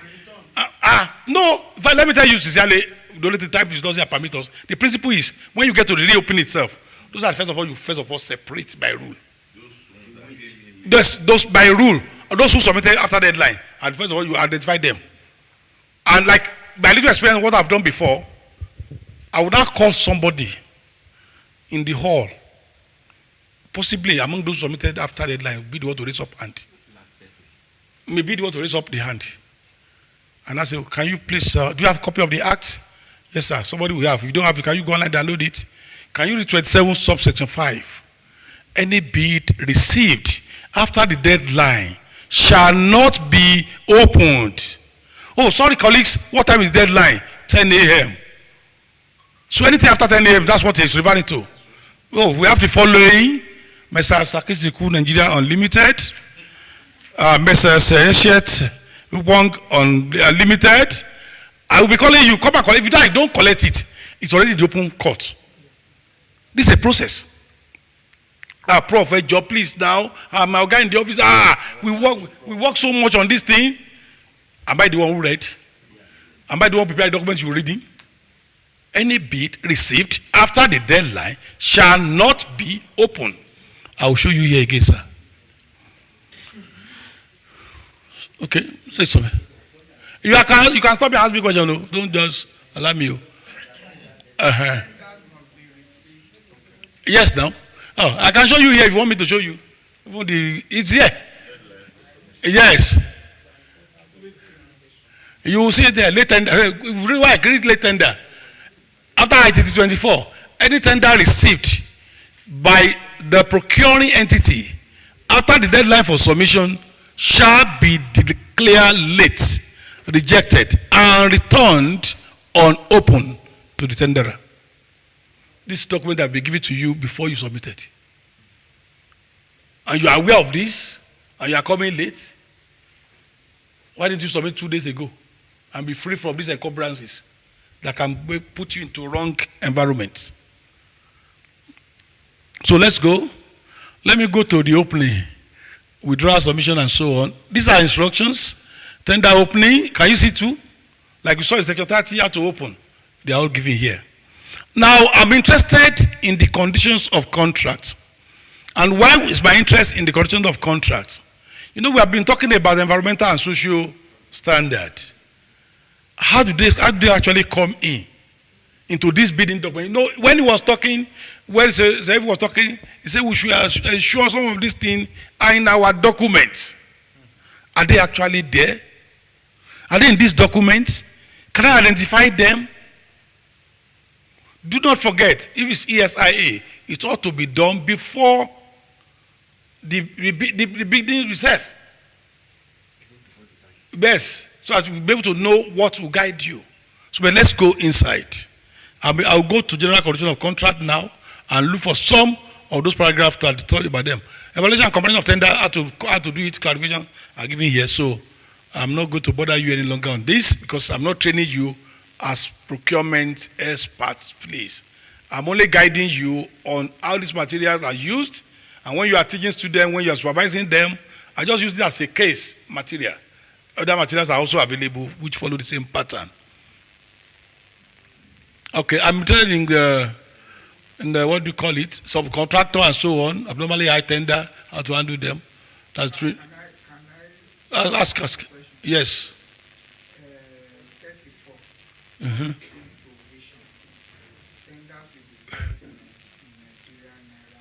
Yes. What about cases where we have the dollar content? Good. Are you there with the act?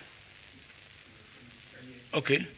Go to section 16, 27, and 28 and read those last paragraph. What is 16 of the act? It's also in the manual. It's also here. It's what it says is at the point of evaluation. If it's in other currencies, you convert it to the rate of CBN of that day. Of CBN, they don't go to black market too. And so you have to go there to make sure you pick it properly. That's the guide when you are doing such a job. But you pay me for this extra work because that's what to make us. That's where we are eating from. So when people finish it and submit to us and say, hey, please, can you help us to review? And those are the things we check. but it's good for me to link it to you too. So I'm going further, like I said, award of contract, like I told you, those stages. You award where the bidding process actually stop and so on. Notice of letter of intention, stamping period, signing of contract. One of the implementation rules says the way you advertise for people to submit to complete the bid is the way you should also advertise when you award for people to see it. But unfortunately, yeah, no, when you award, you also announce it. So that everybody should, in fact, they expect people to see it. Whether online, offline, just announce it. But unfortunately, it's only the winner you send letter to. When I was in the MO of affair of the BBU, like in particular, I ensure we debrief in writing the bidders. When you are no longer moving forward, they say, until when is the request? I say, no. I have another class that says, I should take me immediately. I will debrief him. So that if you want to any query, any question, raise it now, not when we have gone far. But not everybody has the heart to follow the rule to that extent. Does the Act also make provision that usually the winner will be communicated? What about other tenders? That's what I told you. Now what I told you, if you announce it, just the way you open it, after they will see it. But if they didn't see it, that's their own headache. Either you do it online, offline, and so on. Let me not teach you how to do a juro in that area. But when chips are done, you make sure you quickly do the online one.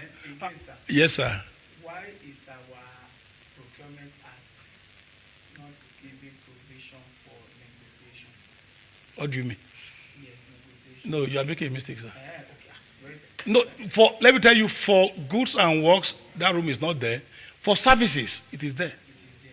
Yes, sir. Why is it not there for? Read the instructions from here. And if you have to clarify and so on, you don't negotiate. It's for transparency. Yes. Because they said the least responsible bidder. I will thank you, sir. Because the issue I'm having is that at times the pricing may not reflect. And that means you don't have expert in your evaluation committee. If experts are there, they will to justify that. No, that's what I'm saying now. Okay, at the end of the day, okay, that's what I'm saying now. At the tender, after tender, Go ahead. After tender evaluation, what are the issues that are brought up to be addressed by the tender? Okay, what do you mean by evaluation now? Can you throw more light? You say after it now. What do you evaluate? What do you actually want to say you have evaluated? Okay, for instance, you want to go let's go financial. Yes, let's because I know that's why you're talking. Let's leave technical. There is an in-house document already. Estimate. Yes. Okay. Who are those who did that? Let me tell you now. In-house experts who use light freely. Who's that government driver take him to the market too? He didn't put all those prices too. Or old side just to blow the price.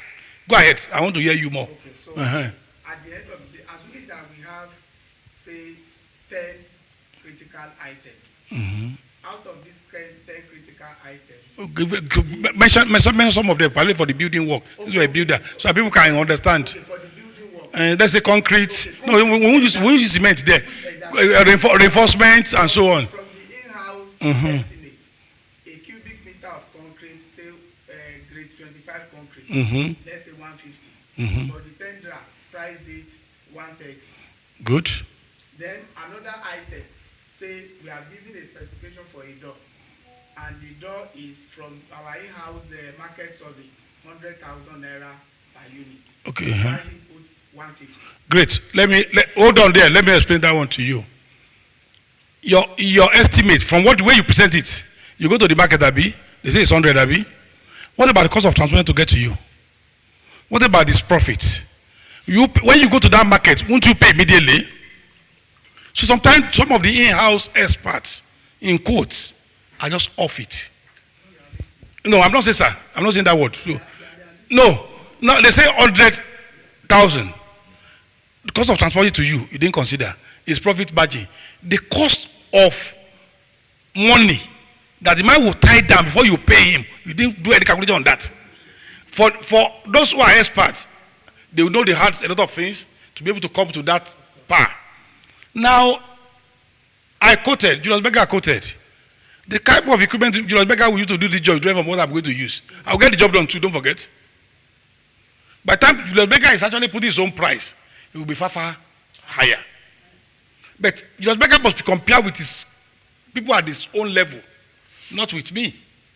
Because if I try to say I want to do a 21 kilometer bridge over Lagoon, Lagos, I know I will require so much. But Julius Berger in his own case has some of those documents already. Now I'm thinking of how to hire. Julius Berger and his labor belies. So those when you are comparing this is not just one way. And you know what you do in chaos before? 5% deviation from in-house estimate, 10% deviation. All those days have gone. Like when I used concrete in the beginning, I said, how much is the bag of cement? Some of you gave the prices. But some of you are just building. Or some of you just repair some part of your building. You know the prices. And for grade 25, about 7 to 8 bags, would be required. If I still, my engineer has not failed me. No, civil engineer. It has not failed me. And I said, let me use minimum 7 bags. How much is a bag of cement? What quantity of sand?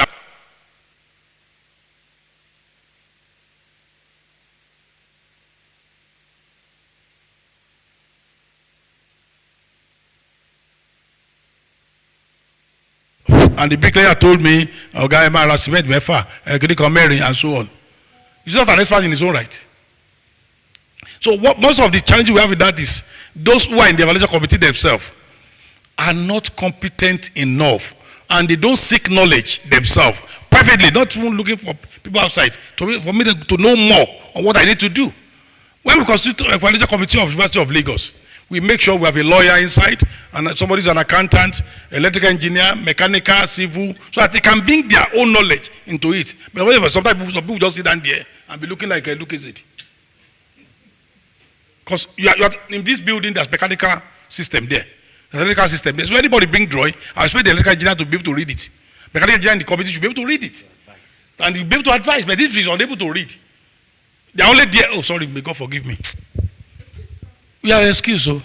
Go ahead. So, I think somebody mentioned it that after the bid has been opened, and then the winner, or those that lost the bid, are the ones that are first of all informed that, sorry, you did not make it, these are the reasons, and so on. So the person that won it is yet to be informed. No, this is two-way, ma. When you have technical bid evaluation, technical, there are two ways, technical, financial. It's in technical, you debrief immediately to tell him, the company, that reason why it's not able to go further. The act support that, and I can point to you clearly where it's written. Either due to major deviation or minor deviation and so on, whatever you have seen, you will see it and you must debrief them. And what we do, or what I do when I was there is, if we see 4 points against you, we will only give you 2, and we will say among others, in case you want to contest it. Because we are not perfect. We could have made mistake too in what we claim we are writing. The guy will feed us back. Some would never come back. Some will write back to you, we appreciate what you have done. Some want to give excuse, sorry, can I bring the document now? I cannot make unresponsive bid to become responsive. I'll look at section 31 and I will still give that clause again. Yes, I appreciate your actually interest in our business because we don't fight. In fact, our letter is appreciation that you have shown interest in the procurement of University of Lagos and so on. However, we regret to inform you that due to following reasons, among others, you could not proceed further. I will give those reasons. So if nobody contests, Yes, but if people contest it, no problem. But we keep those records. Because a day will come, we want to call procurement audit, a day of EFCC will come, ICPC will come, they want to see all those documents. They want to see it. Don't do it by mouth. No. Be very careful. Ben, yes. Document it, please. Like I said, I'm saying this because you have to teach, you have to write my students in this area. And these are documents that will give you information of what you are doing. I have a question. Please go ahead, sir. In the event that eventually Go ahead. bidder Mm-hmm. that is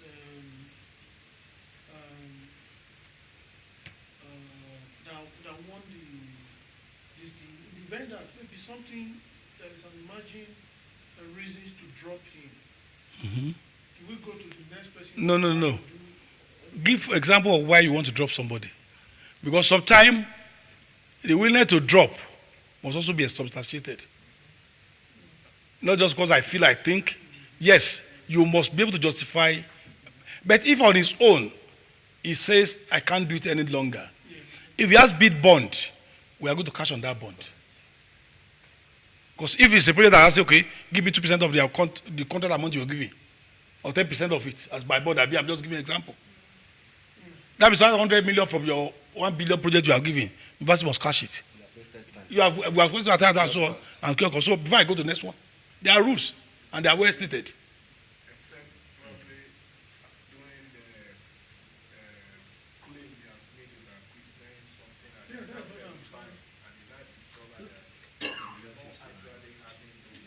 You know, he has given a reason why it can no longer further, which is good.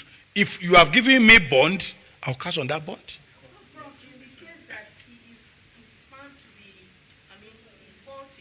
Eh? They are talking about after pre-qualification. Oh, after pre-qualify. Is it, if it's after pre-qualification, that what we call post-qualification too, but I will not go there yet. After pre-qualification, you say you are no longer interested. If you have failed, you can't be interested any longer. Like you said, if we are pre-qualifying you and you miss all those things, will I move you forward? You are not even going to continue. So you have there's no issue with that one at all. Because if I do my job properly,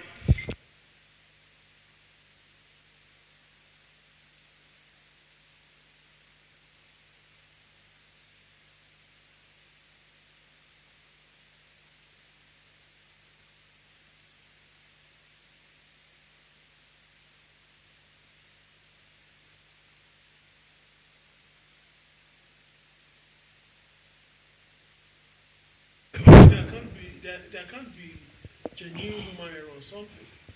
I'm not trying to. Yeah, there could be, but justification is there, and I will show you. No, don't worry. We'll go to section 58.4 later. We'll go to 58.4, and you will read it and personalize it. And I will go to 16.6, around 21, 22. You will read it yourself and put your name appropriately. That's why you must be extra careful when you're on this assignment. You must know the rule that guide what you are doing. If you don't know it, don't dare it. Don't try it. You have, like what we call genuine, your heart is so clean, do what you are doing. But unfortunately, it's not in tandem with the rule. If this issue is raised on it, you can't come out of it. And lawyer is there, there are two of them. No, I like Banke. ICPC first before. Okay, thank you, man. I won't talk. That man and my brother, so I don't want to join. It's my own brother. It's from our law. Yes, it's my brother. It's from our law. In the local government, I'm close to him. I go to his village. I know him very well. Yeah, the younger brother, the lawyer, the everything. I know the family. So if you want to do that, he's a tall man. He's a tall man like Oshomole.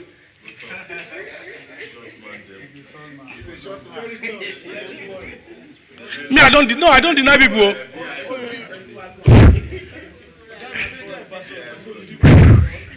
Is that with you in what area? Which one Biasu? Sorry, let's go continue. Here are the contracts you have not won. And the condition of contract is already given, which will lead to the agreement. The contract you have not won, the document has been given to you before you even start feeling anything. And that is where you will see all those things he was mentioning and those criteria you saw earlier, whereby those things are stated, what you want. Either environmental and social, labor and working condition, they are here, sir. May not be explicit so much in this document. We are reviewing it again by God's grace because we want to turn it to a sustainable procurement document. So you will see what the thing we look through. See A, general, all those definitions, I'm not going through that. Let's go to B. Anybody who can see the B? The B is, you see those things I mentioned earlier, what you need to check. Do you see personnel and equipment, other contractor? This is where your labor and working conditions, all those things we are talking about, will come in. In the bidding document itself, how you can't terminate, you can't just sack them anyhow. Forced labor, I think we'll still go to that one later. Child labor, I would not be allowed. It's in this document, sir.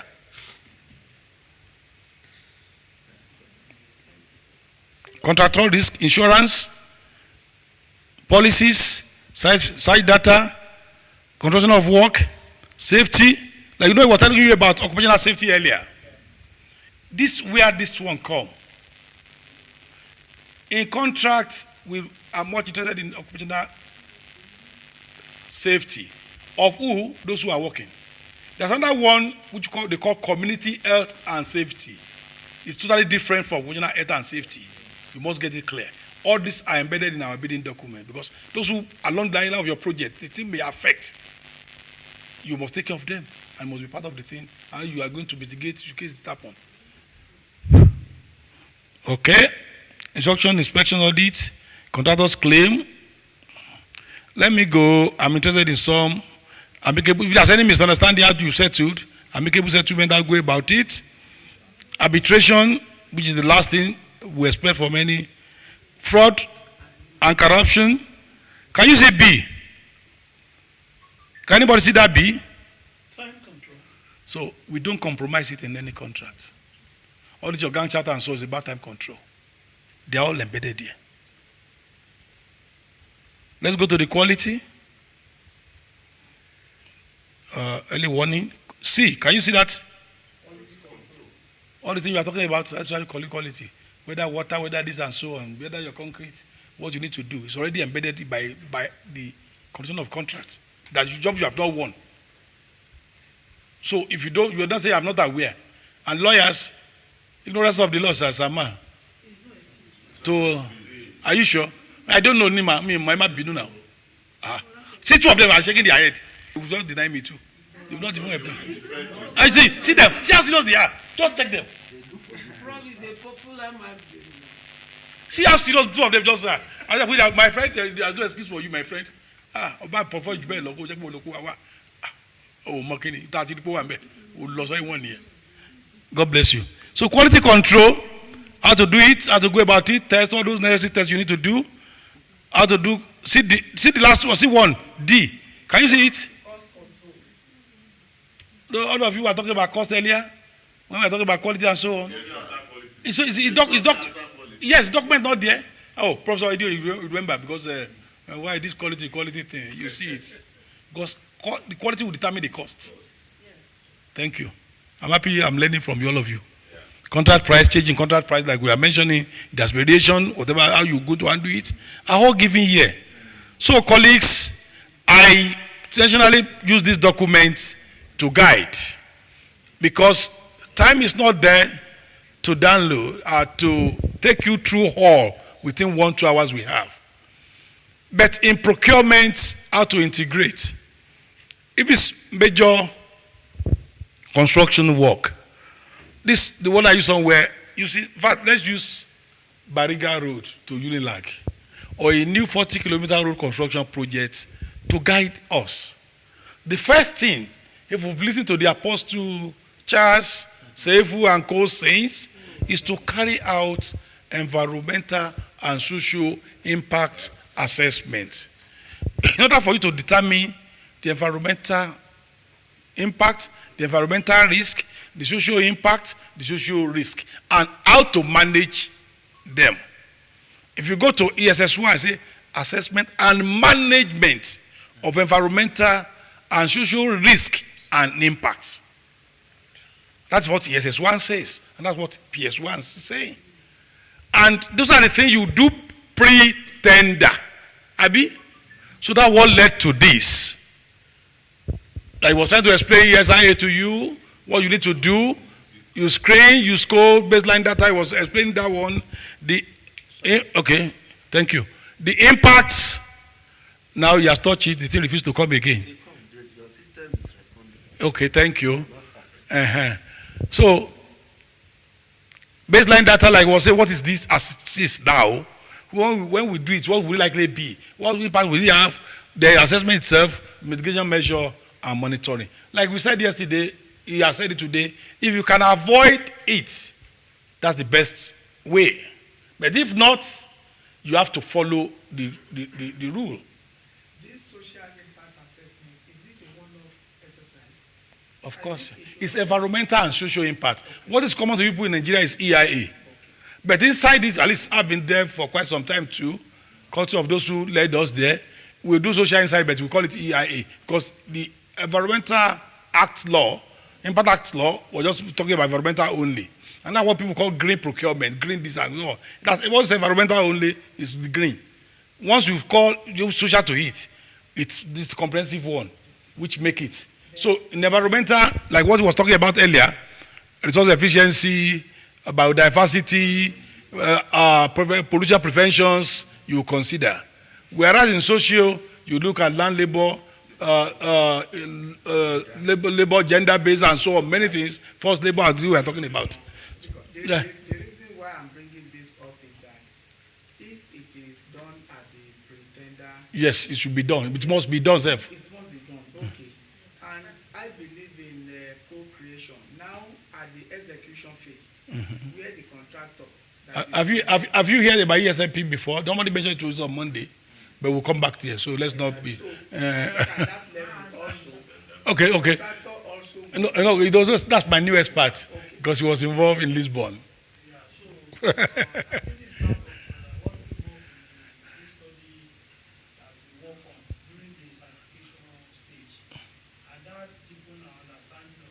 Thank you. And so after the assessment that is mandatory at the pretender stage, even before the follower got or we get approval from the donor, which may be World Bank or IMF. Or anybody, yes. So the project itself has different stages. Okay, so you have the preparation stage, design stage, implementation stage, outcome stage. Quite bad way.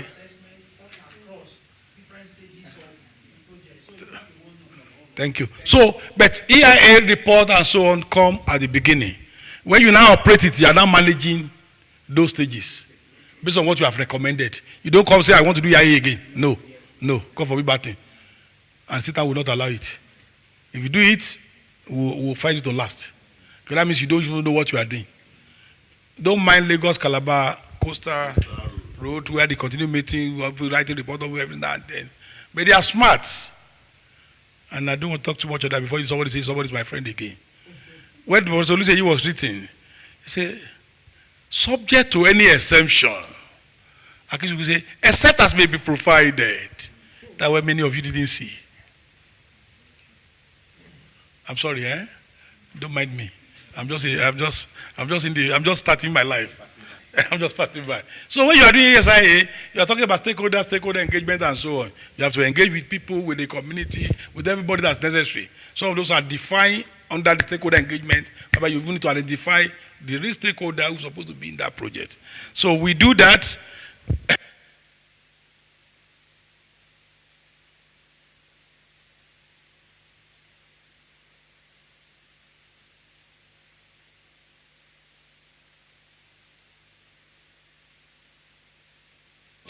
Or in the review.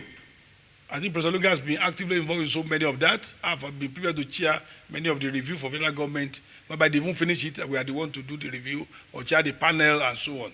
So we have people who have seen a lot of reports. And there are certain templates, guiding template of what they want. With some of our colleagues, even when you are involved, you are not even aware of those templates. You'll be writing like you are still writing your thesis paper. I want to know whether this is here now. That's one we did not too long ago. When Sokoto, that's about last year or 2 years ago. When some of our colleagues were writing their bits, their own part, I got mad. I wish he's here so that you will just be supporting, be compromising what I'm saying. But according to St. John, according to DAY 2022, why is that one coming in the report? What are your findings? You are squaring sample, you analyze it. What do you see? What does standards say? That's what is needed. And they recommend what needs to be done, when to happen. But we have to manage and manage. It was an IFC-based project, and we. You say what?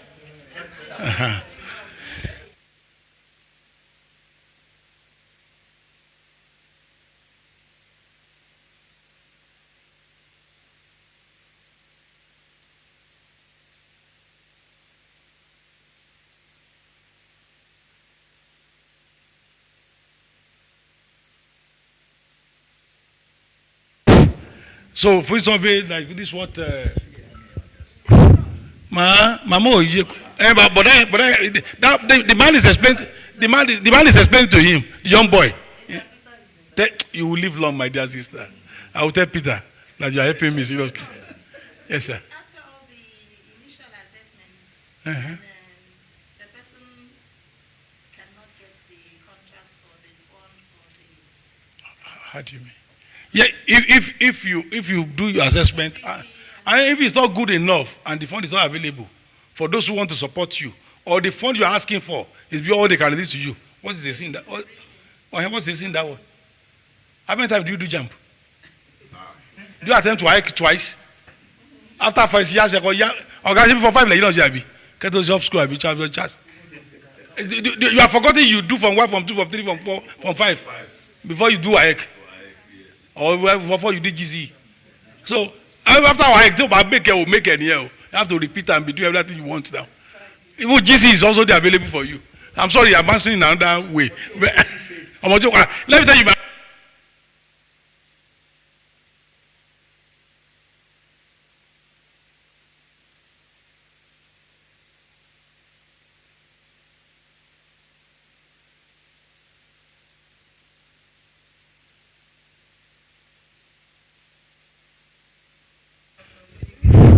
Where there was a provision for exemption. You are the one who read it now. I read it, and he also read his own. So Igbe is not the one, no. This is the man who read it. Oh, sorry. Just to let you know, we make back. For this exemption, yes, ma'am. It can be subjective. How? Is there any guideline for if this is go to those exemptions, read them one by one. The rules that guide exemptions are there. Okay. Let me take you to 40. Say subject to approval of the bureau. That means you must go and seek that approval before you can do that particular method. Okay. They say it's an emergency procurement that rain has come and remove this roof. Do you want to advertise before you fill it up again? Okay. The rules are also there. Quickly attack it, but submit all your report at the end of the project. Secondly, sir. Yeah, I've thought they now. I was awarded the contract. I won the bid, and that's good. I will tell Peter. No, let's listen to her anyway. So that Peter and because you know the bureaucracy of this taking paper from table to table, the fund was not released on time. Oh. And of course, there is inflation. Yes. I quoted 50,000 naira. It's now 70,000. So what will I do? No, it's in dollars. No, I love you more. I love your hair. So what do I do? Because they've now by the time the funds was released, and inflation caught up with the release of the funds. Okay, you live long again, my dear sister. If you go back to the document we left on the condition of contracts, you see conditions that guide such a situation, and that's the one you invoke. Like I tell you, contract can be determined not only by the client, you also can determine. You know what you call termination of contract. We are no longer interested. There are rules that guide in that condition of contract. So if you are involved that, look at the condition of contract, give it to you, agreement you signed, go and use that part. And where you cannot do it again. Which 10%? Go and read go and read the advert bid issue. There is provision for price adjustment. Adjustment. That's what I'm saying now. It's there. It's there in the condition of contract. However, in the Work Bank procurement, contract that is less than 60 days does not need price adjustment. Those are the total rules now.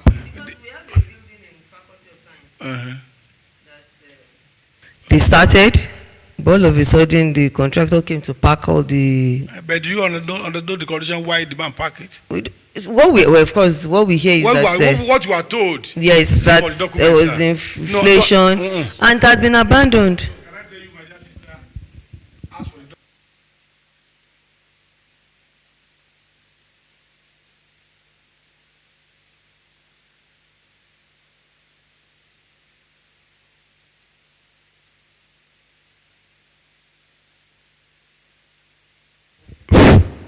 sincerely, the bank will have finished that project without a dime from any of you.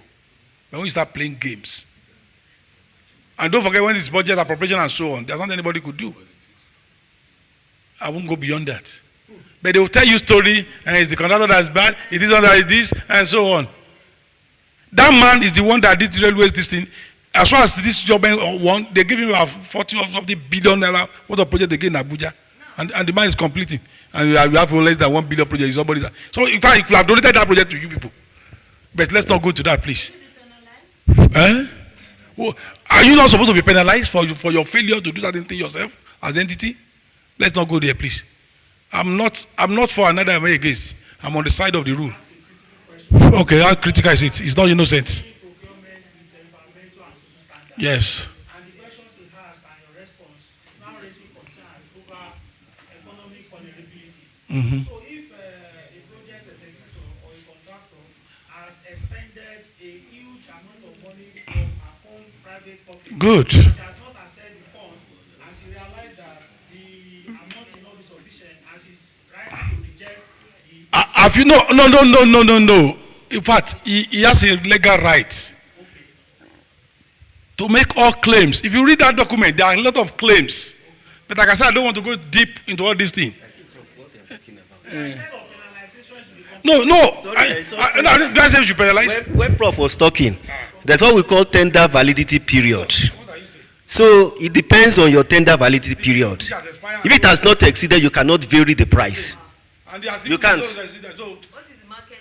No, that is why you must have made provision for it when you are tendering. And when you are tendering, it is at your own cost. Nobody is forcing you to come and tender.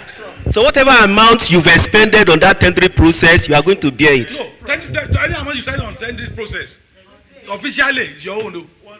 Other people also do it, and they don't even win.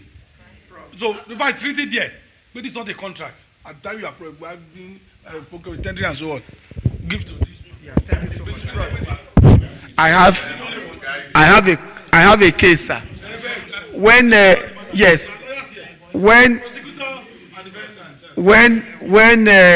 President Bola Tinubu came in, what happened within the short period that he assumed office were beyond what any contractor can project that will happen. Dollar was deregulated. Also, subsidy was also removed, and we saw the effect of all these two major things. Yes. Now, I'll tell you, if you read this document very well, and the BOK these people will prepare, they're what they call basic rates, and there's a way to adjust such by virtue of all those things that happen nationally, and which is clear, like the PMS AGO prices, which is 14 naira before, became 17 naira. The bag of a kilogram of cement or 50 kilograms of cement become 10,000 generally. They will use that one to do the adjustment. In fact, there are formulas, essentially there are formula here that you can use to come to it. But like I said, I don't want to take you deep into what you cause you confusion than to get knowledge, basic one that I feel is good for you, so that you can also do. Don't come and join what you don't know yet. I know. Otherwise you will miss it, and you miss even the simple one you know. You get confused. That is why I'm looking different approaches to look at it. If you have not been involved in it, you have not even done price adjustment for any project before, it's just a normal theory of what do you call that formula? AS square plus BS plus C is equal to 0. Find the X. We want to know Pythagoras. You see Pythagoras, the AS square plus BS plus C. Quadratic expression equals 0. Find X. Find X. What is X? What is X? X equals minus B plus or minus squared B squared minus 4AC over 2A. Quadratic, that's what I said now. The basis of it is AX squared plus BX plus C equals 0. Find X.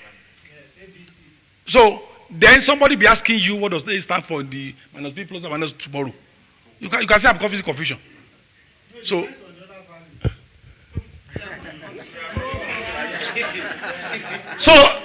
let's go a little bit further.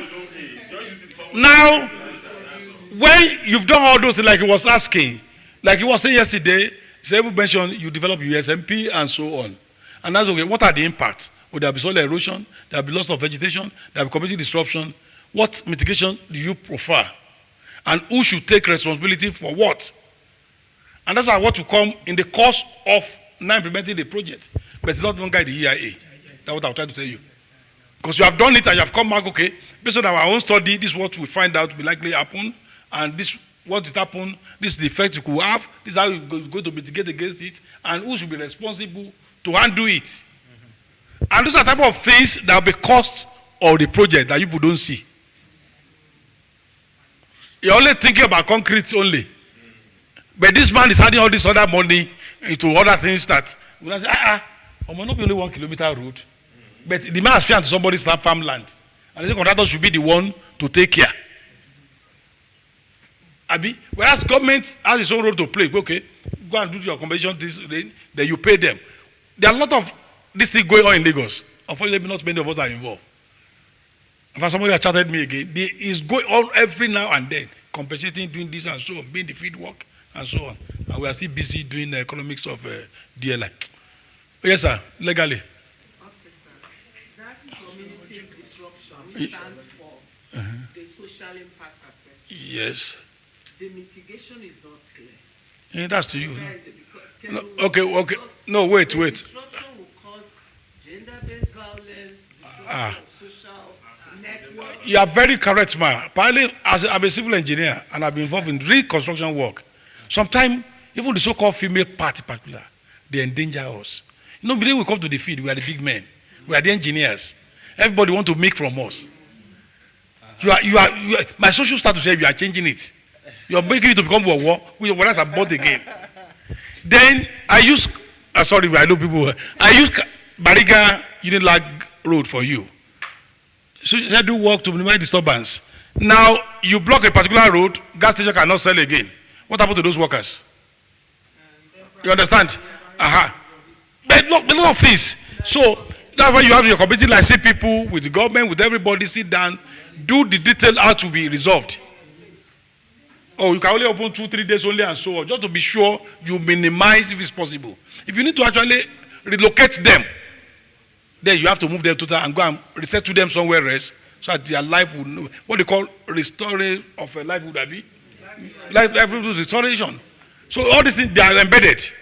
These are just brief summary, just for you to get a kind of what it's supposed to be. If you come into the field proper and then you are involved, I beg you, sir, ma, you will see it better. Sometimes you have to run. You say you are the expert in review and all this thing. By the time they pursue you, you never like to join again. All these things that we are just looking like as easy as this. They will bring you Joseph to pursue you. You are doing SIA, continue SIA. This thing, we are here. Where else you will come? You now put tie, you do everything. So why you did it? God bless you. I mean,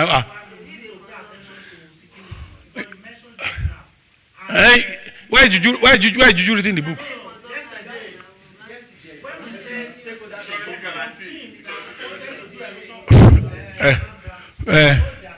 My brother. No, it is there. Let me tell you, if you are truly in the field, you know where you are to consult gods. When you need to put those people to be in charge, not you any longer, not the uniform man. And don't let me not talk too much. How did Sunday go escape? We thought you had more tanker, your soldiers and so on. So such a person may be part of, where if you do consultation proper, okay, be part of those who will discuss the issue. Call the Bale, call the Oba to be the one who, because they know the language they want to understand. Don't come with your Igbo grammar. I don't know anything. Yes, sir, Auntie. Psychologically, yes. Ali, let me see your Auntie's face. Relocate, how do you mean? If it's required for them to be resettled and relocate, you will do that. Yes, sir. Yes, sir. You do convention before you start. Yes, you do all those things. If it's properly done and it's required and it needs to be. Not every time you must relocate everybody immediately, because the fund itself may not be there to relocate you. That's why the one say you can avoid. In fact, you need to take another route self if you feel what I'm going to do. Yes, sir. Okay. With our Procurement Act of 2007. Here is the section that actually this gospel we have been listening to. Yes, sir. Environmental, social standards. Where are these enshrined? Okay, thank you. The act is a brief and a summary. Where you will see it is when you come to regulations, when you come to procedure manual, when you come to this bidding document we are talking about, which we shared earlier, which you actually downloaded yourself. Don't mention my name anywhere. I'll give you one book. I didn't give any of you my material. You are the one who downloaded it yourself. Please. So you will see some of those things there. That's why I took you to bidding document, where you see labor and so on inside. So the act will just give you the direct things, then we open up through procedure manual, through regulation to guide you appropriately and so on. But the act will stand supreme. The amendment is being done now to make sure it's actually incorporated and it's very clearly stated without ambiguity. Because the whole world is going sustainable procurement, green procurement, different procurement name. So we want that law, the one you downloaded, sorry, your colleagues, you can't use it the way it is. So let me tell you, in 2020 Finance Act 2020 amended 10 sections of those 61 sections. So don't, for the lawyers, sometimes they made that mistake. They'll be arguing. By the time they refer to the way it has been amended, they are already offline. And we'll take that one to shine over them. It's Financial Act 2020.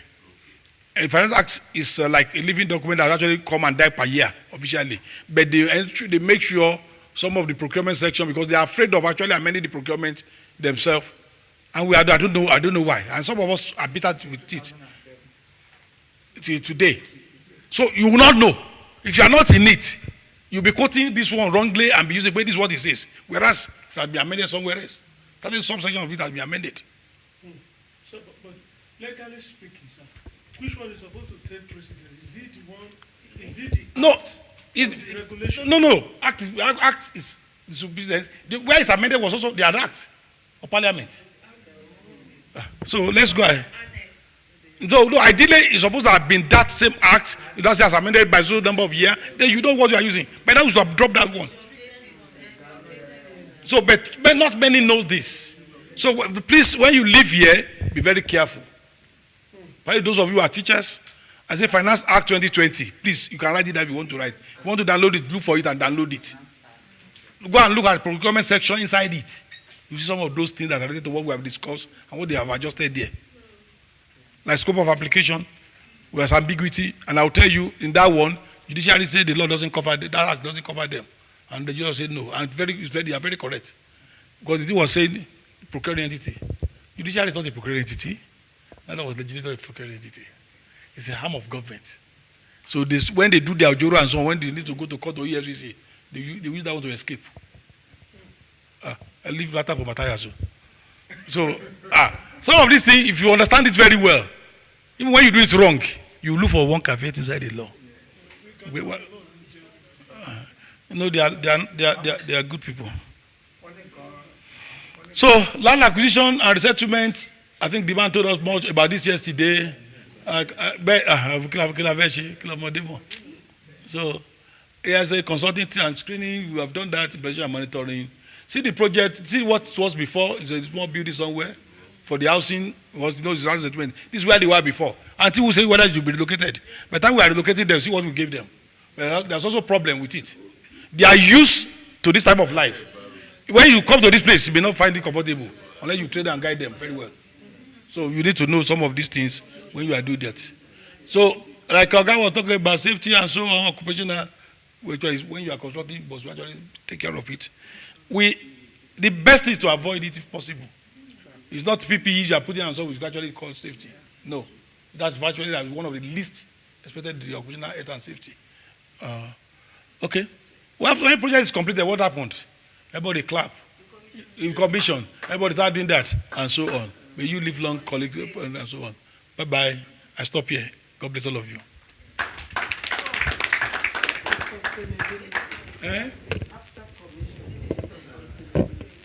Read it now.